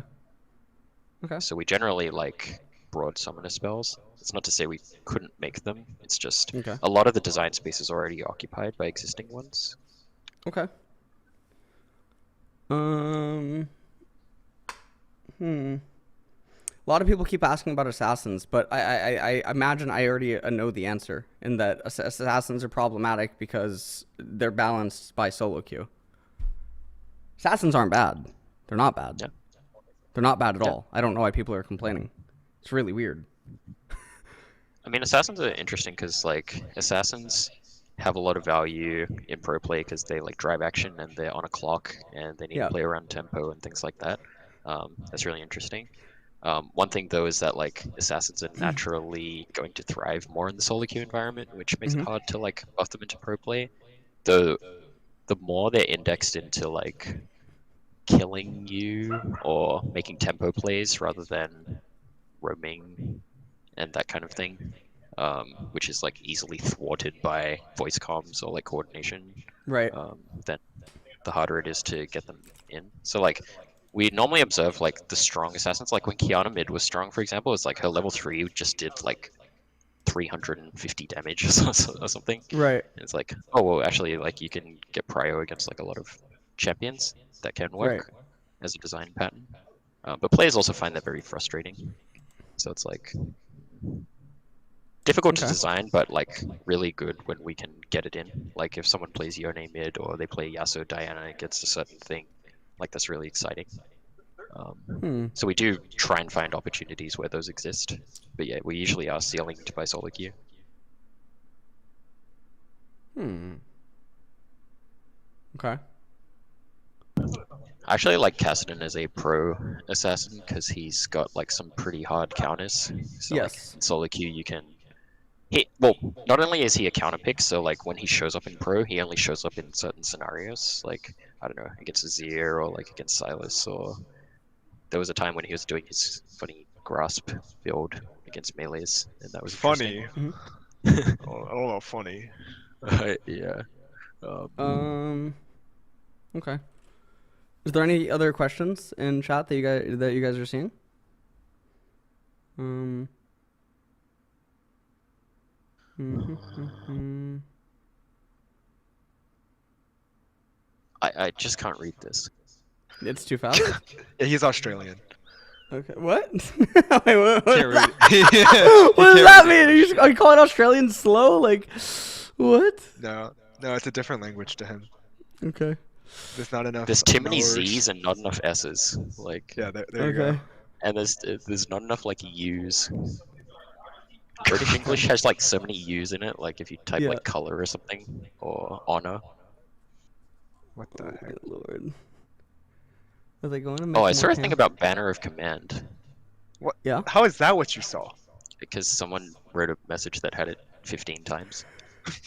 Oh, okay. Well, now you've just ruined the chat experience because everyone's gonna write something 15 times to get your attention. But I think like unironically like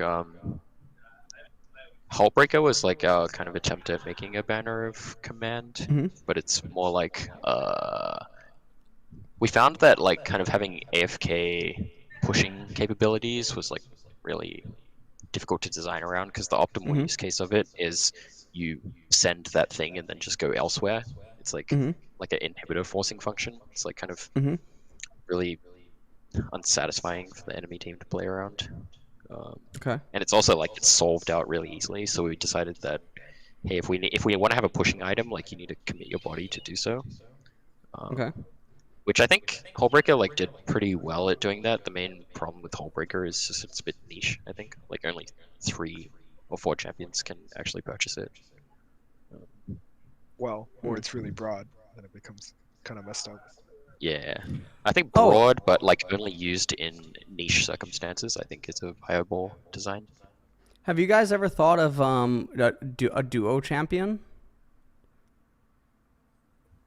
You know what I mean by The that? control scheme is the hardest Like thing. like like the- like maybe they have a different button. So like maybe this character has like a button to the right of their summoner spells. It's like the G key or something, and they press it and they tag each other out.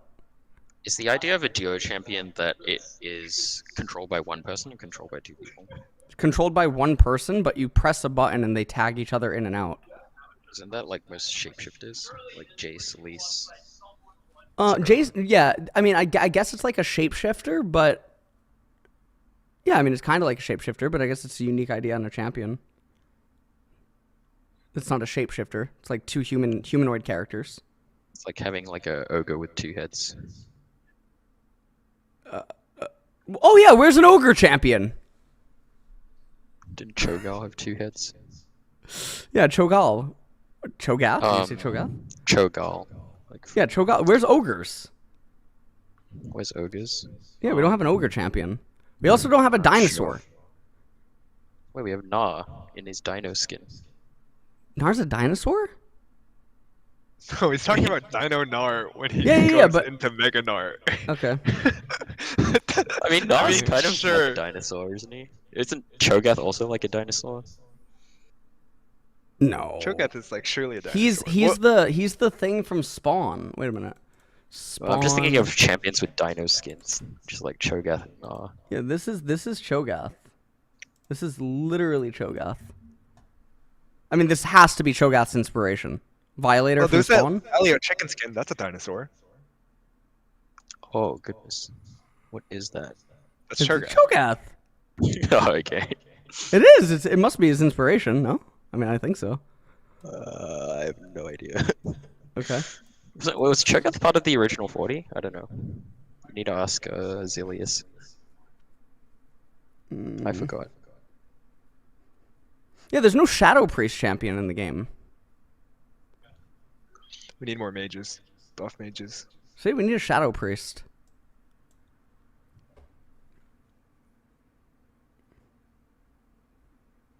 Be nice. Yeah. A champion who has abilities like Lulu. When it's cast on an ally, it heals or buffs. When it casts on an opponent, it damages. I think it's an interesting design pattern in general. Multi-ability champions generally are like kind of difficult for regular players to play, but I do think it's a cool pattern that we could use more, especially for like just ultimates. Okay. Like, oh, it has a different effect when you cast it on an ally versus enemy. I think it's really Yeah. cool. Okay. Okay. All right. Well, this was really long. So this was this was like 3 hours actually, 3 hour talk. So this was very Oh, fun. really? I think we Almost as long as we our dug talk in into Korea, a lot though. of stuff. This is almost as long as the talk in Korea. Not quite the hike, but Yeah. So you guys went on a hike for 4 hours in Korea. We went on a Yeah, we- it was wild. So basically, what happened was we were meant to meet at 9 a.m. right, and then Yeah. it's like, oh, this was like I can't sleep, and I was like, I can't sleep either. Do you just want to go now? And it was like 5 a.m. Yeah. So we went up at 5 a.m. and it Yep. was so cold. We were It just was walking freezing. around. We walked to then the we top of Seoul. Yo, you watching Namsan Tower? and Namsan then, Tower, and then we tried to get stuff out of the vending machine, but it only took cash, so we couldn't. Dude, I was And then we- dying. Then we stepped on those like ginkgo nut things that have. Oh, all the they butyric smell acid in so them. bad. Yes. Yeah, they just smell like vomit. My lord. That's really bad. And then we Okay. get lost at the train station. Wow. What Yes, an we got lost at adventure. the train station. Yep. Very fun. Very nice. Yeah, that was a fun chat. Yeah, it's pretty good. All right. Do we wrap it up? Yeah. Yep. Okay. Well, thanks thank for you having guys. us. No, absolutely. And I think this was really enjoyable. I hope a lot of people that watched enjoyed it as well, and that there was a lot of clarity. And then, I mean, if you guys ever want to do something similar in the future, I really feel like, even if it's not like you two in particular, but like you guys could make a balanced podcast like The Dive. I imagine a lot of people would tune in. You know, like a weekly potentially. podcast or something. I think that would go over really, really well, because I think a lot of like very large community figure people would watch it every week. Makes sense. Yeah, I think that'd be Locks really goes good. Pepe hands. Nobody follows my stream. Not yet, Fox. You know, like I think that'd I be mean, good, and you could invite pro players on. Yeah, I think that's a potential avenue. I think there's a lot we can do there. There you go. Yeah. So, The team is Yeah. also like PH Kingdom, because now it's like Freak, Froxen, and Flox. So you can only join the team if you start with PH. Okay. Okay. okay. All right. Bye, Trixie. Like I don't know what Yeah, to I mean, say. okay, like- guys. Okay. Oh my god. All right. All right. All right. Thanks for having us on. Yeah, Yeah, no problem. thanks All a right, lot. talk to you guys later. Enjoyable. Yep. Bye. Bye. See you. See you. That was super fun. That was really fun. We dug into a lot of really good questions. Obviously, a lot of you guys were spamming a ton of questions that I actually can't bring up, and I know that they can't answer, which is why we avoided them, because they're not responsible for answering those questions. And so it's unfair to put them in that position to answer that question. So that is why we did not do that.